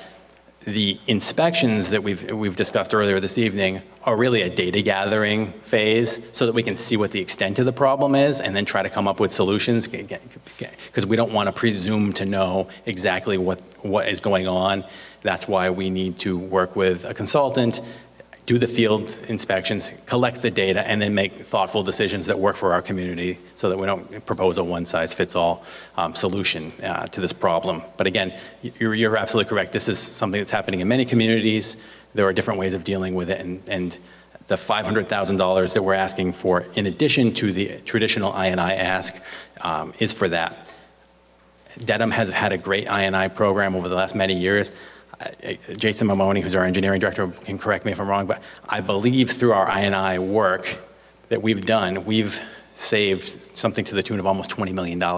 And that's because we've kept, again, clean water from flowing in through cracked pipes and other means into our pipes and then being treated downstream. So again, I think we're doing a lot more than many towns. We're trying our best, but there's always room for improvement. Jim Marr, Precinct 5. So Leon, why are you having a meeting after you fund the project? That doesn't make any sense. I would think that you would have the meeting of the community of the Paul Park, Oakdale, Manor, and Green Lodge neighborhoods prior to asking for $500,000, as part of the sewer fund. Doesn't make any sense. Go ahead. I said, is that a question or is it a statement? That is a statement. So can you answer me why you're going to have a meeting after you fund it without knowing what the input of the community is going to be? Because we've had a discussion at, I'm going to say 3 select board meetings, which are public meetings, talking about this. We've talked about it with the Finance and Warrant Committee and others. And unfortunately, our budget cycle here in town doesn't give us the opportunity to always stay out in front of these things. So we've done the best due diligence we can to put it out there in the community to ask for the funding source, recognizing that there has to be a ton of community engagement. It's not like we're going to get the funding and start this program tomorrow. We'll get the funding. We will have a thoughtful process, engage the community. Nothing, again, as I said earlier, is written in stone. This is obviously going to have a lot of community dialogue, a lot of community meetings, come up with a strategy, and then use those funds. Again, if town meeting is uncomfortable with that, we can go forward with the meetings and come back in the fall and ask for the same funding. But again, this is such a pressing issue. We're hearing from many of your neighbors that they don't want to live with this for any extra months if possible. So we were just trying to be efficient with our time and the time given our budget cycle here in Dedham. So, town meeting members, I just want to give you a little history about what.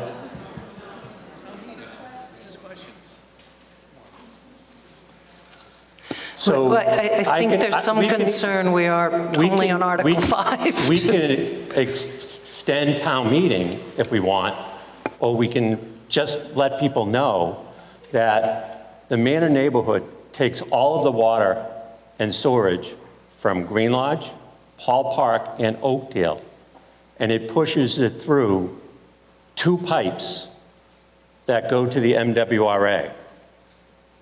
5 years ago, we had a pipe on Hooper Road that was a bad engineering design. They fixed it. Those houses stopped getting flooded. We had new engineering work done on the connection at Bonham Road, where the majority of the flooding is happening, to a new pipeline that came from Green Lodge and out to the MWRA. That's where we're having a problem in the neighborhood.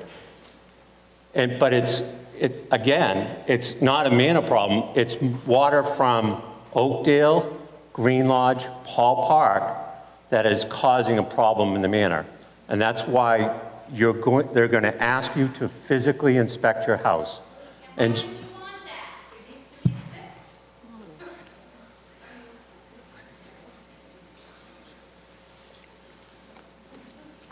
Hi, Mary.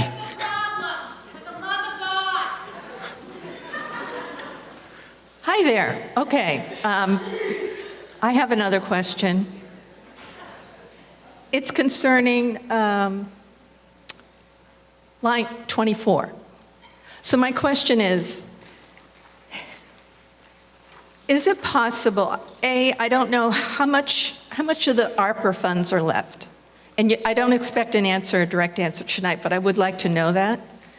If we have X amount of dollars left, and are you working with, like this seems like it could be covered by ARPA funds. If it's venting and, you know, the elevator or movement of things, that seems it would fit into the ARPA programming that I remember reading about, unless that's changed. So are you working with, or have you worked with the schools to try to fund some of this through ARPA? Historically, we have worked with the schools to try to fund certain things. The schools had what they were called ESSER funds, which were similar to ARPA. The town departments had ARPA, but we did collaborate on some ventilation projects at one time. The ARPA funds are completely programmed as of right now. We've had to submit periodic reports to Norfolk County, which is administering those funds on behalf of the federal government and then delivering them to the town based on approved projects.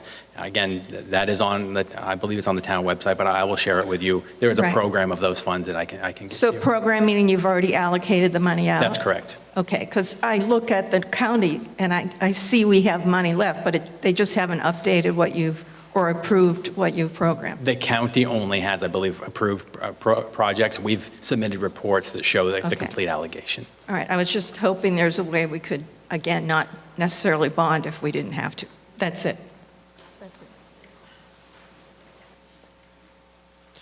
Drew Popoli, Precinct 7. Last question of the night from me. So, my colleague from Precinct 2, Catherine Duesman, asked a great question about number 19, the townwide facility assessment. I think we're all well aware that the buildings in this town are not in good condition. You just look around. So, while I understand we need to be financially conservative on certain things, every year we don't do this, things are going to get worse. So, I, again, appreciate Finance and Warrant Committee. You've had some really tough choices, but our buildings are falling apart. And so we can't just kick this down the road. Things aren't going to get better over the next few years. We've got teacher contract negotiations. We've got a lot of things coming up. So let's try and find that 200 somewhere. ARPA, HARPA, whatever it's called, or moving 500,000, or who knows. But please take another look at that before town meeting. Thank you.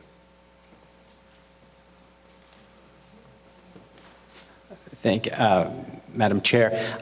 We have Select Board Member Erin Bowles-Welsh here. I think she just wants to make a comment about the stormwater inspection program, if she may. That's fine. Thank you. Yes. Thank you. Yes, we've spent 3 Select Board meetings discussing this. And while I personally believe that we should shoot for a 100% voluntary program, inspections can begin in a voluntary manner with the funding that's allocated in this budget. What's, I think, pending community discussion and other conversations is whether or not those inspections are mandatory or voluntary. Again, I hope that we can get to 100% voluntary inspections. I'm personally not supportive of the mandatory piece, but we do have neighbors and community members that have significant public health problems happening in their homes. And so inspections do need to happen and can begin with the $500,000 that's allocated today. It doesn't, just because the program has not moved into a mandatory phase does not mean that inspections cannot happen on a voluntary basis. So again, I hope for 100% voluntary compliance.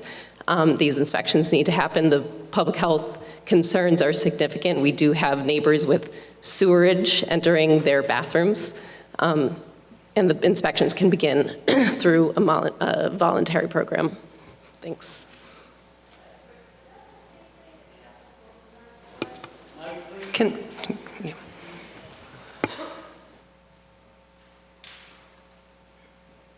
Susie Short, Precinct 2. Is this the same program that we received the postcards in the mail and we could send in a picture? That was something totally different. Okay, thank you.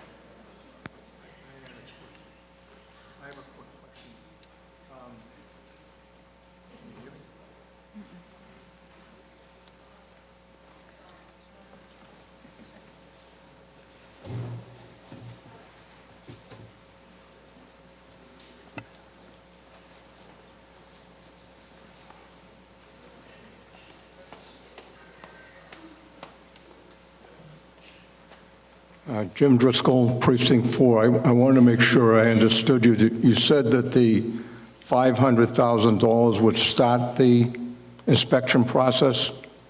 So does that mean next year and the year after, we're going to have to appropriate additional amounts of money to inspect people's homes? I'll let our department heads talk about that, but my understanding was the $500,000 would cover the inspections, and that it's requested because inspections do need to begin. They can begin on a voluntary basis. My understanding, and I'm not going to speak to the specifics of that because I'll leave that to Jason if he has some specific data on that. I don't believe that this would be a multi-year request, but I'm not going to answer that specifically. Jason, or Leon, do you have information on future years?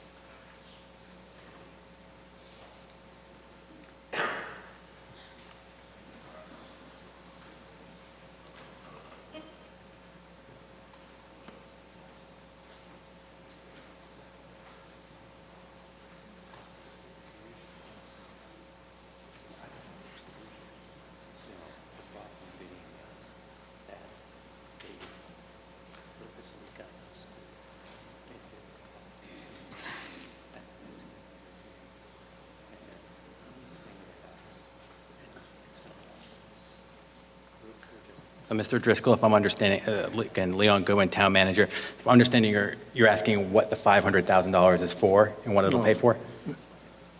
No, my question is, I was under the impression that the $500,000 was going to take care of the inspections for Green Lodge, Oakdale, Paul Park, and the Manor. But I believe that she said we can get started with this $500,000. Does that mean next year they have to appropriate an additional amount of money and so on? I can clarify that. So I think that the discussion has been, so the $500,000 is what Weston and Sampson, which is our engineering consultant, has recommended for doing approximately 1,600 inspections, plus some engineering work associated with those inspections after we collect the data. I think the suggestion this evening is that we could move forward with inspections on a voluntary basis until we get community dialogue and agreement going on and decide whether we're going to do them on a mandatory basis or on a voluntary basis. Okay, my question is the $500,000 going to take care of all of the required inspections, even if it's not completed all this year? Yes, the $500,000 will be enough to cover the inspections, whether they're mandatory or voluntary, that are necessary for this program. Okay, thank you.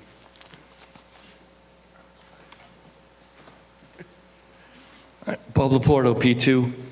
Line item number 2, the Park and Recs Surges Field lighting. I was just wondering who was requesting and why we were requesting the field to be lit up.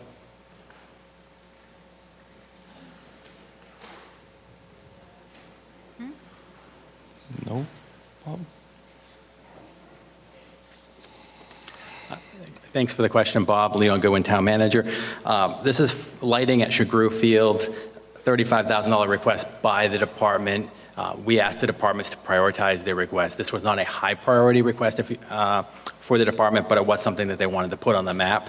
So as a result of that prioritization, it wasn't recommended by the Capital Expenditures Committee or the Town Manager's office, but it was included by the department. Who was requesting it? Well, not Park and Recs, but why were they requesting it? What would result from lighting up the field be? I believe that they could play later into the evening, and they've heard from some of the sports leagues that they would appreciate having lighting, but again, it's not the highest priority of the Parks and Rec Department or the Commission. The leagues that participate on those fields, how much have they contributed towards this or to the town and Park and Recs in general? I don't have that information this evening, but again, it's not recommended to be funded, and it was just a request that was put forward by the Parks and Rec director. Okay. Does someone here have that information? Mr. Stanley's over there. I'm sure he can come up Fabulous. and. Thank you.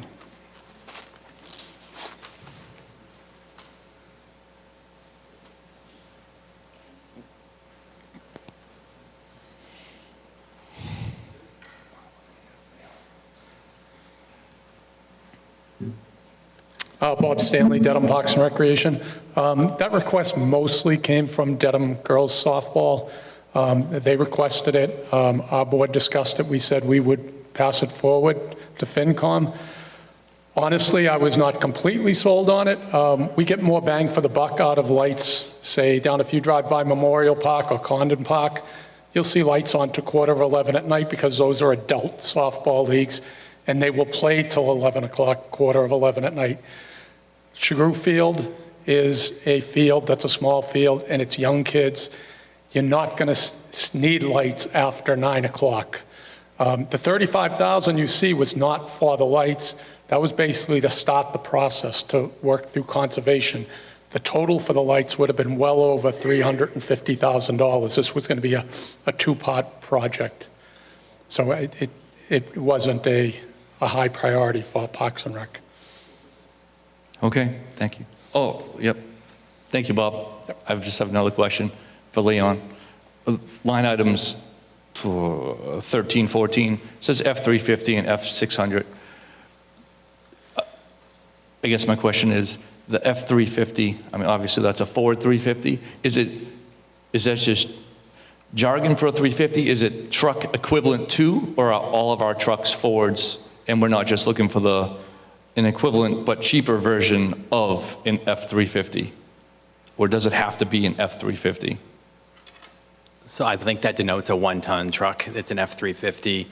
Most of our fleet, I believe, is Ford, and just due to interchangeability of parts and things like that, we try to stay consistent with our fleet. But I'm sure that if we could get a GMC one-ton that was very similar, I'm being told that we have to be very specific. So if we put F-350 here, that it's an F-350. But again, that's consistent with our current fleet. So it's a one-ton Ford truck that matches the rest of our fleet. Okay, thank you.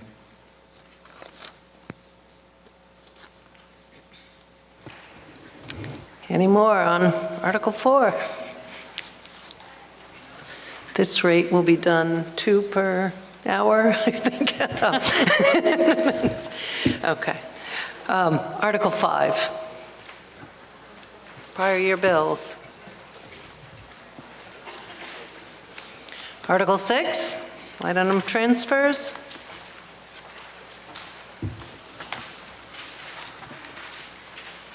Article 7.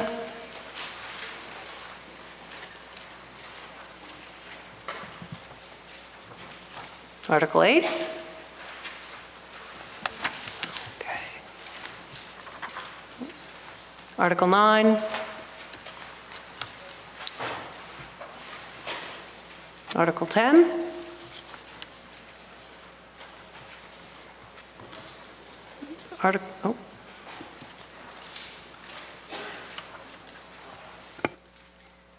Lisa Sheehan, Precinct 6. On Article 10, I'm curious why we're raising the expenditure limit.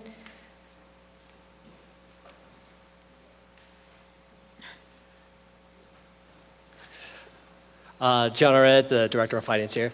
The reason why we're moving these limits up are to help the Parks and Rec Department. They're taking in the program success that's been happening on the recreation and the pool side, have actually outpaced the budgetary limits that can actually be done for those funds. So in order to keep meeting the program needs of the revenues that are coming in and the program costs, obviously, that are coming up with that, we need to be raising those amounts.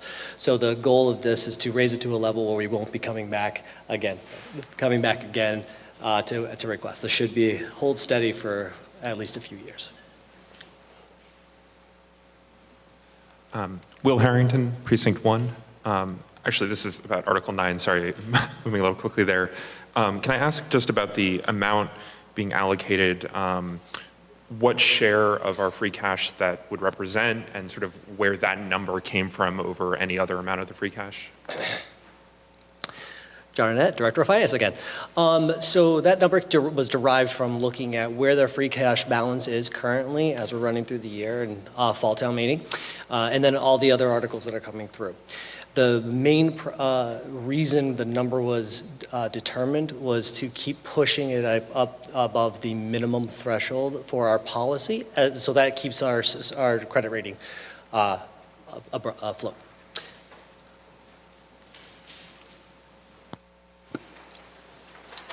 Okay, anything else? 9 or 10? Okay, Article 11, sewer and stormwater.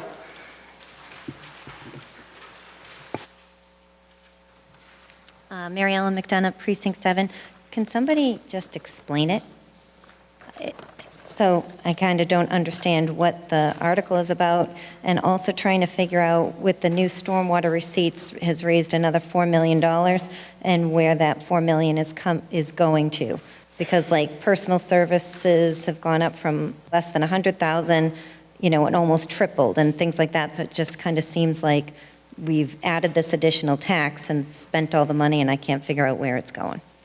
And can the $500,000 we want to look into the stormwater down the manor be somehow taken from this stormwater tax $4 million in revenue? John Arnett, Director of Finance, great question. So a great way to think about this article and what you're looking at is a sort of a mini Article 3. It's an operating budget for the utility fund. By law, the money that comes in has to go towards these expenses. So that's why you're seeing this utility fee. So working through this, we have to break it out by the two different receipts. The sewer receipts coming in, obviously, for those. Sure, I don't want to yell too much.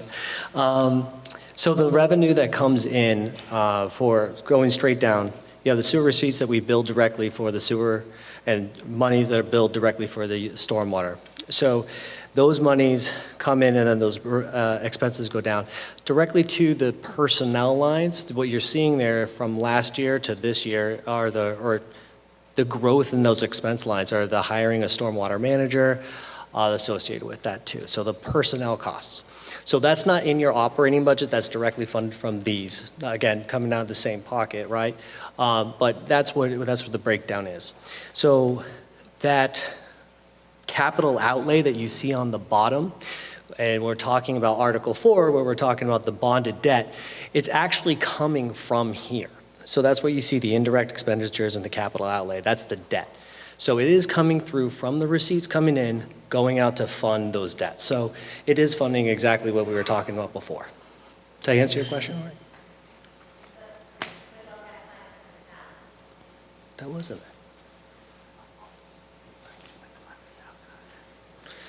So the 500,000 is specifically that's being bonded is coming out of this. So you're bonding the money. It's still coming out of the same, it's still fine. So it's still coming, the revenues are coming from here and offsetting those bonded payments. So when you look in Article 3 and you see debt service that we talked about before, it's actually in that number. So money comes in, money goes out, it's just the revenues coming from this specific receipt.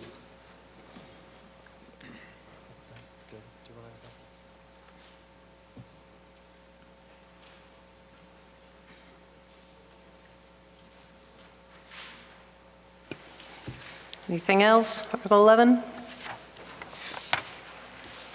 Article 12, reports of committees.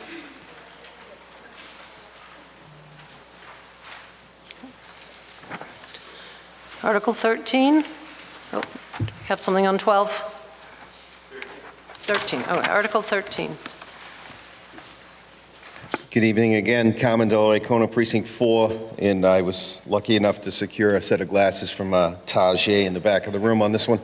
Article 13, if I could just get an explanation, because this is even a year ago that this was voted, and now I see that the Director of Finance is asking us to change it. Is there actual money in this fund, Or are we waiting it to be funded?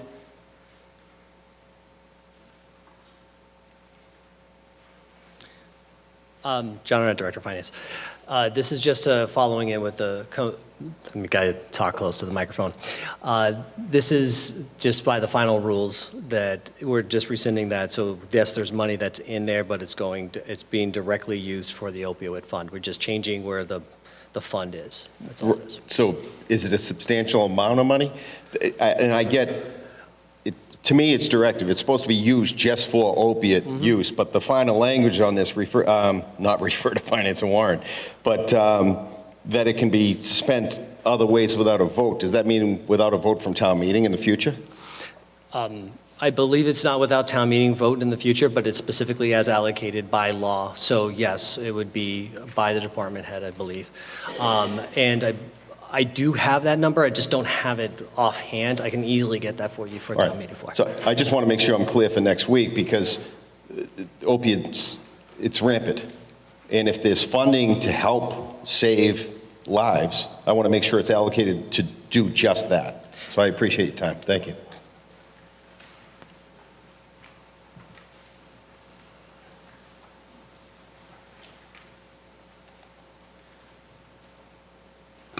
A question on Article 13, or moving on? Mine's on 15, so. Okay. Anything else on Article 13? Article 14? Okay. Article 15? Kristen Relly, IP4. I just had a question on this one because I saw that there were some votes for and some votes in dissent, and I was curious, like, why we would not want to apply for this grant money. So I was just trying to better understand what we're aiming for and what the pros and cons would be.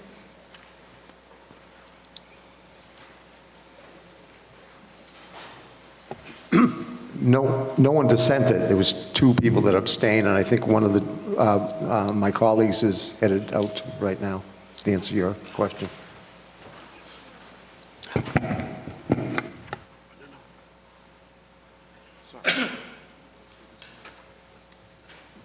Kevin Preston, Finance and Warrant Committee. I was one of the 2 people that abstained on this question.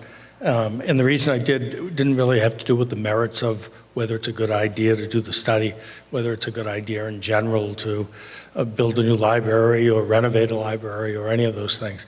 It's just, I looked at a general financial condition of the town, stuff we've all been talking about, why we're so tight on the budget in general, and then projecting forward. And when you just think only about, reference has been made about the awful shape of some of the buildings across town, but particularly the schools, a lot of the focus has been on. And it seems that the trajectory we're on is that the town is getting more deeply committed to building 3 schools within the foreseeable future. And when you add that, the cost of those things on top of the structural deficit, not deficit, but the structural problem that we already have, it seemed to me that there's no room in the queue for anything else. So this involves taking $150,000 out of the library trust fund, which has no impact on the levy whatsoever, by the way. But it's taking $150,000 to do a study, and it's hard to envision any reasonable scenario where whatever the recommendation was resulting from this grant and the studies that they were going to conduct, it's hard to imagine a scenario that a library major renovation, a library construction is going to fit anywhere. And so it just seemed to me that it was not necessarily a bad idea, but just not a reasonably foreseeable end result that would help the town at all. And that the net effect would expend a lot of energy, a fair amount of money out of the library trust fund, and at the end of the day, not really have anything to show for it. So that's the reason that I abstained. Thank you. I have a question. So this grant money, is it any stipulations attached to it as far as matching funds or anything like that? Defer to the director of the libraries.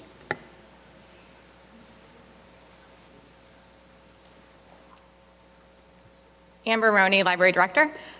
So This portion of the grant, if we are awarded it, we would receive $100,000 from the state to go towards the study, planning, designing, determining what, if anything, we are doing with our buildings. The library, or town, if you will, would be responsible for coming up with $150,000, which the Board of Library Trustees has decided to use library trust funds to fund that portion of. So for this portion of the grant, the $250,000 is covered partially by the state and then partially by the library trust funds. If we are awarded and if we do move forward with any type of building project, we would come before town meeting spring of 2026 for any additional funds. So.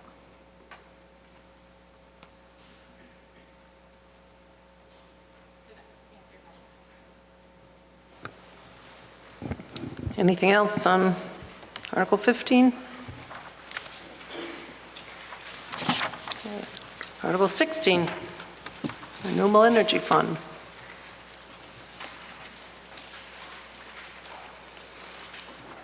Article 17.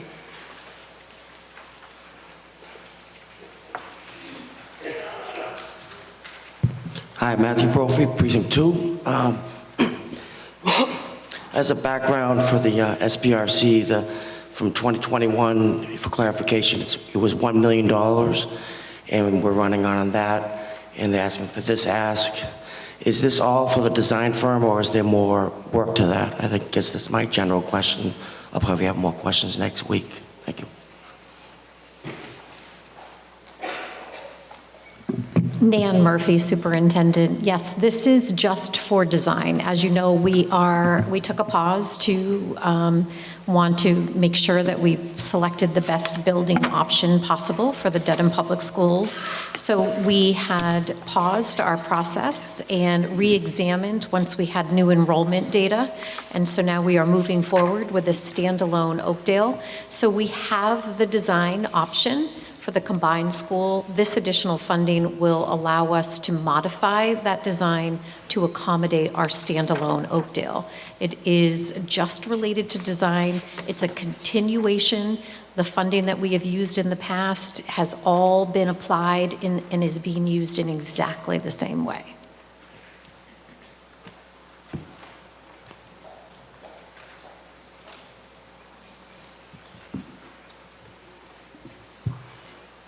Jim Marr, Precinct 5. Can somebody explain to me why in the wording in the article, while also studying possible consolidation of another elementary school for which the feasibility study of the town may be eligible for supplement? I thought we already studied that and we're not doing it.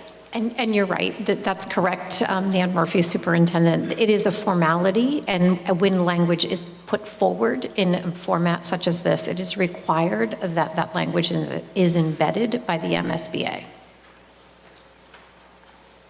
So why is it required when they've already approved us to go forward with a single elementary school that we're going to continue to study about? It's not, it's just covering us in the event that there was going to be a conversation about that. It is not applicable in this case, but we are required to embed it. Thank you.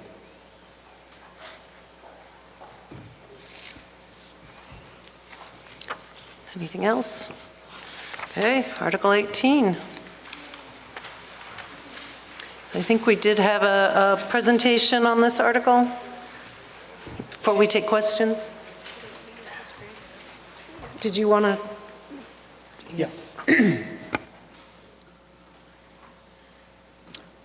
Michael DeWinter, Precinct 6, and I'm a member of the Dedham Sustainability Advisory Committee, which has submitted Article 18 for consideration. First slide here, and we just have a couple. Two graphics here that provide some important context on this article. On the left, in 2021, the Massachusetts legislature passed the 2021 Climate Act and established goals for reductions of greenhouse gas emissions economy-wide for the Commonwealth. And these have interim objectives as we march towards a goal in 2050 of reducing the economy-wide greenhouse gas emissions by 85% from the 1990 levels, which is referred to as net zero by the state. That's how they've defined net zero. And on the right, you'll see a pie chart that just shows where greenhouse gas emissions come from here in the town of Dedham. This graphic was included in the June 2020 Dedham Climate Action Plan, and it just did a survey of, what are the contributors for greenhouse gas emissions in Dedham. And buildings make up about 60% on the far right there, 59.9%, which is obviously for us a big target in, again, achieving overall greenhouse gas emissions here in Dedham. So there are 3 building codes that are available to cities and towns in Massachusetts. And at the base of the pyramid, so to speak, is the updated base code, which is sort of the lowest level, the sort of least common denominator code for compliance with energy needs in construction. The next code up there, the stretch code, is the code that Dedham currently operates under. That code went into effect, became a possibility for cities and towns back in 2008 when the legislature passed the Green Communities Act. And Dedham in 2009 took the option, town meeting actually voted to join that Green Communities program and opt in to the stretch code. So the stretch code is the building code of record here in Dedham. It's the one we comply to today. The opt-in code pictured at the top of the pyramid is the one that we're proposing that town meeting adopt, which is just what it sounds like. It's an optional code. It has higher energy efficiency requirements across new construction, importantly. And as you can see on the left-hand side, 41 cities and towns in Massachusetts have already adopted this code. It became available for adoption in December of '22, and when it is adopted with a 6-month lag. So if town meeting votes to adopt the opt-in code, it would go into effect on January 1st, 2025. The 41 cities and towns that have already adopted it include many of our neighbors: Boston, Norwood, Needham, Brookline, Newton, Milton just this week. And those 41 cities and towns account for 28% of the entire population of the state. So although it's a relatively small amount of communities, because it includes Boston and Worcester and Brookline and Newton and quite a few of the cities and towns here in greater Boston area, it includes almost a third of the state's population. And more cities and towns are voting on this code, in this time frame during town meeting. This is the same table that appears in the warrant booklet that you have, and it's broken up into residential at the top, and then commercial and multifamily, large multifamily in the bottom. And this code provides quite a bit of flexibility in that it does not require all electric new construction. So as you can see at the top, there's also a mixed fuel pathway, they call it, for residential construction. And so new homes built in Dedham that are under 4,000 square feet would have an additional requirement beyond the stretch code of being wired for electrification. And what that means is when you're building that new home, you would run enough amperage to the house, as well as circuits and outlets near all of the equipment in the home that, when it's built, would, under this pathway, be fueled by potentially natural gas. So that down the road, if that homeowner wanted to switch to electric equipment, they could do that without having to open up walls and incur, what would be a very costly energy retrofit project. So this particular aspect of the code is a very important, we think, consumer protection for people who may, again, purchase a new home that is not all electric, but would want to be prepared for that eventuality when it may present itself 10 years, 15 years down the road. And at the bottom, you're seeing some of the requirements around commercial construction, many of which are identical to the actual code that exists today, the stretch code. So you can see down at the very bottom, all electric commercial construction would have the same requirements under the opt-in code as it does under the existing stretch code. But there is also, again, a mixed fuel pathway for commercial construction as well. It would just, again, require some solar capabilities, but also the pre-wiring for future electrification that I just spoke about. So just to summarize a couple of the key points for the opt-in code, it applies only to new construction. So existing homes, that are doing perhaps renovations, this code would not apply to those situations. It applies to new homes and new commercial construction in the town. And again, it wouldn't go into effect until January 1 of '25. Permits pulled prior to that would still be under the stretch code. This would help Dedham, importantly, meet the greenhouse gas reduction targets that I spoke about earlier. It preserves flexibility insofar as it does not require all electric construction. It does have mixed fuel pathways, which could be, again, natural gas or oil or some other fossil fuel. The pre-wiring requirement, again, very important, I think, for us to be bearing that in mind as a consumer protection for those who would purchase a new home in Dedham down the road. And there is a new program that the Massachusetts Department of Energy Resources has created. It's called the Climate Leaders Program, and it will be a source of grant funding that the town would be on the road to being eligible for should it become an opt-in code, specialized code community. One of the questions naturally that has come up is what would be the additional cost, or what would be the cost differential between building under the existing stretch code and the opt-in code that is proposed. There's an outfit in Massachusetts called Building Environment Plus, which each year catalogs all of the new construction that's done throughout the state. Just last week, they released their spring 2024 update, in which they cataloged that there are now 48.4 million square feet of net zero or net zero ready building stock here in the state. And of the 13.1 million square feet that they have received cost data for, 80% of that has realized a cost premium of 1% or less in terms of building to that net ready or net ready zero standard. And actually, affordable housing is increasingly being built to this standard because the operating costs, again, of using energy efficient appliances and whatnot are quite dramatic for the life of a building. So increasingly, you're seeing affordable housing projects, being built to this level of energy efficiency.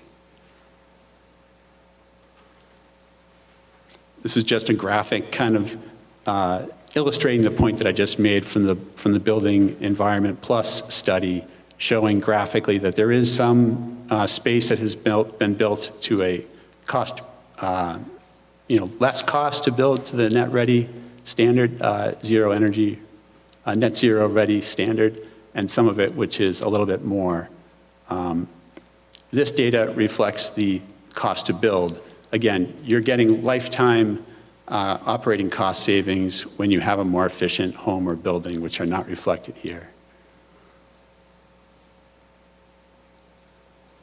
And I mentioned earlier, these are the towns and cities across the state that have already adopted the opt-in code, 41 communities to date, and we hope that Dedham will be one of them.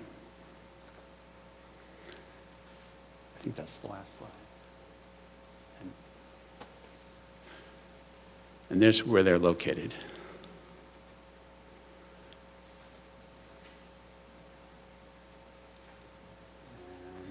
Thank you.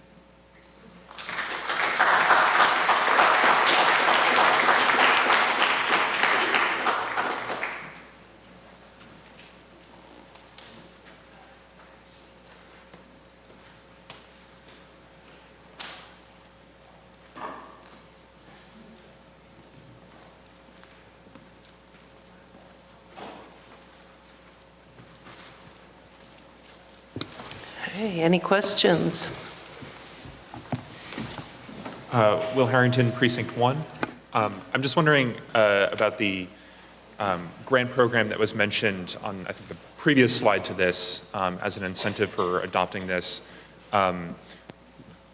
Would this qualify us, or would this be a component in qualifying? And then what kind of funds would be available, and sort of projects would could those fund?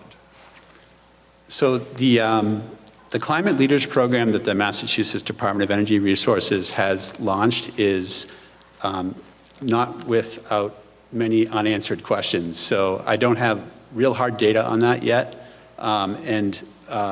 Adoption of the opt-in code is one of other requirements. So I don't have great numbers for you. We've been pressing our contacts at the DOER to provide whatever additional detail they can. If I have more by next town meeting, by next week, we'll certainly provide it. I had a question. Could you? Question from the one. The book says that the Finance Committee voted 6-3. Do you know why the 3 people objected to it? Or is any one of the 3 people here? Yes, I am. I did vote against this. And first of all, it's an extremely important aspect of the future. I do have 7 grandchildren and want to have all that environment and other aspects of their lives. My concern was that at our hearings, we had not heard from developers who would be affected by this opt-in. I think it had to have their perspective displayed. Another consideration on my part is that for next year and future years, as a funding source for the town, new growth is an extremely large, or should be an extremely, not a large, but a part of the component for the financing for the town in the future. And I just wanted to hear more from the developers, some of the other aspects, and also some information which I very recently was talked about at I believe, a select board meeting, any input from the state about what their plans are for the future. That was why I voted against this. Can I ask a question? I don't know if I might. Thank you. I wanted to know if those slides could be made available. I had a hard time seeing the color differentiations in the charts and so on. And yes, we'll put them on the Sustainability Advisory Committee website. So that we can just email them out to our reps. And sure. Thanks very much for the presentation. It was very interesting. Good evening, Al Morteo. I'm from 47 Village Avenue. I'm a local business owner in Dedham, a resident and a developer. The planning board voted last week 4-1 to postpone this warrant article indefinitely. The Board of Selectmen could not decide on this warrant, so they decided to put off their vote until town meeting. The biggest obstacles to this warrant article are as follows. There's only 40 of the 351 communities in the state of Massachusetts that have signed on, so it's a very small percentage. The town of Dedham is not on a level playing field with all towns. It has been said that this opt-in code will be mandated in the future. Well, if that is true, why has it not already been, just as the stretch code was many years back? When and if it's mandated, all towns in the state will be on equal ground. Currently, there's not enough data available to give developers an idea of cost. At a recent Sustainability Advisory Committee meeting, the gentleman in charge of the program on the state level couldn't give us concrete estimates as to what this change will cost developers. This warrant right now is being pushed as if it only applies to new construction, and that is currently the truth today. But the state, if we were to go with the opt-in, the state has the ability to update this code at any time, just as they do the building codes. And Dedham would have no say in the matter, would have no vote, and the changes would not just apply to new construction, but they could possibly be implemented to include all additions and any new additions or renovations or whatever. This information was talked about at the planning board meeting last week, where the planning board asked the Sustainability Committee Advisory Board if in fact this was true. And they did admit that it is true, that right now it only pertains to new construction, but in the future, that could change. And that can include every piece of construction that goes on in town is going to have to go with this code. The town of Dedham, as we all know, is in a housing crisis and is dealing with a huge budget crisis and is in no position to turn developers away and force them to go to other towns that have not instituted this opt-in code. The other huge question is the infrastructure.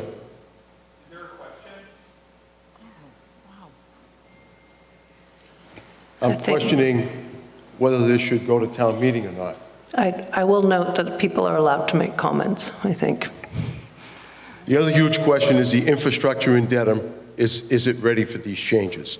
Based on stories by current developers, the electric infrastructure is so antiquated that we may be jumping the gun, putting the horse before the cart. Let's update the infrastructure first. I urge town meeting to vote against this article, take it up at a future time when the state mandates it and more data is available to make the best decision for the town of Dedham at that time. The town currently is not ready for this new regulation. Thank you.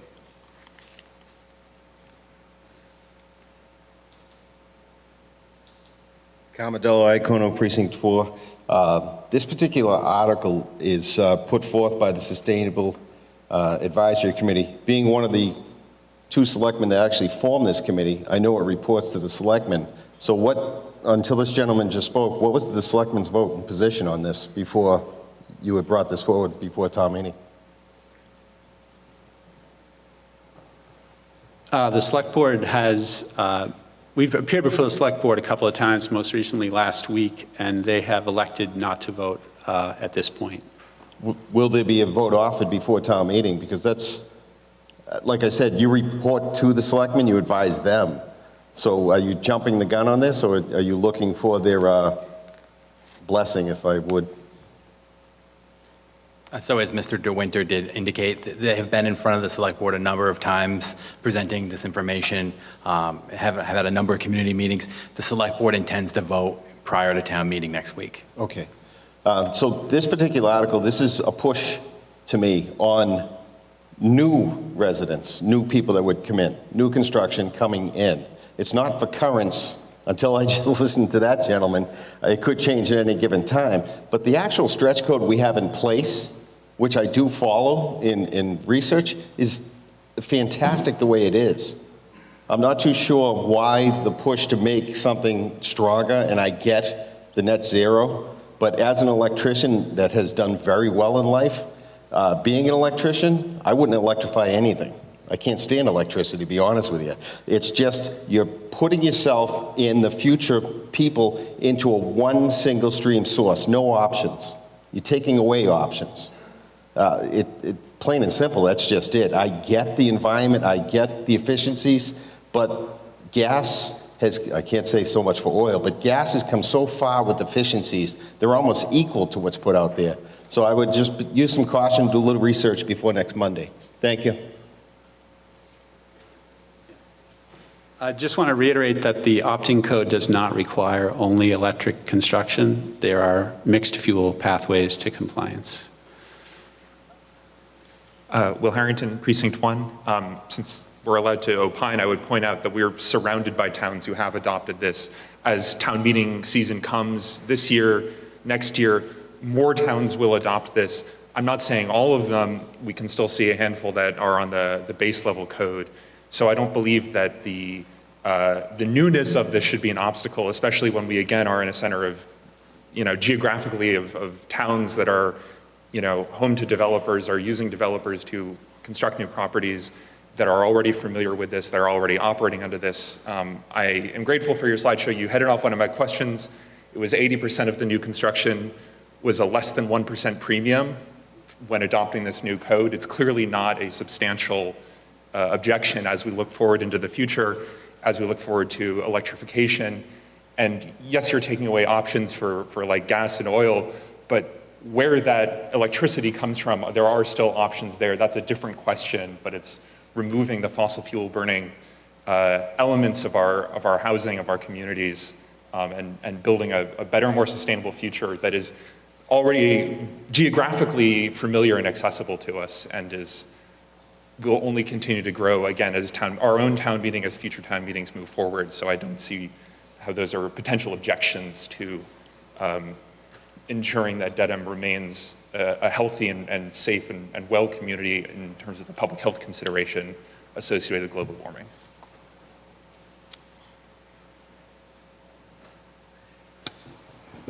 Anything else on Article 18? Right, I think we are reached the end of the book. Take a motion to adjourn. So moved. Right. All in favor? Aye. Not going to ask if anyone's against. Or I do. Anyone against?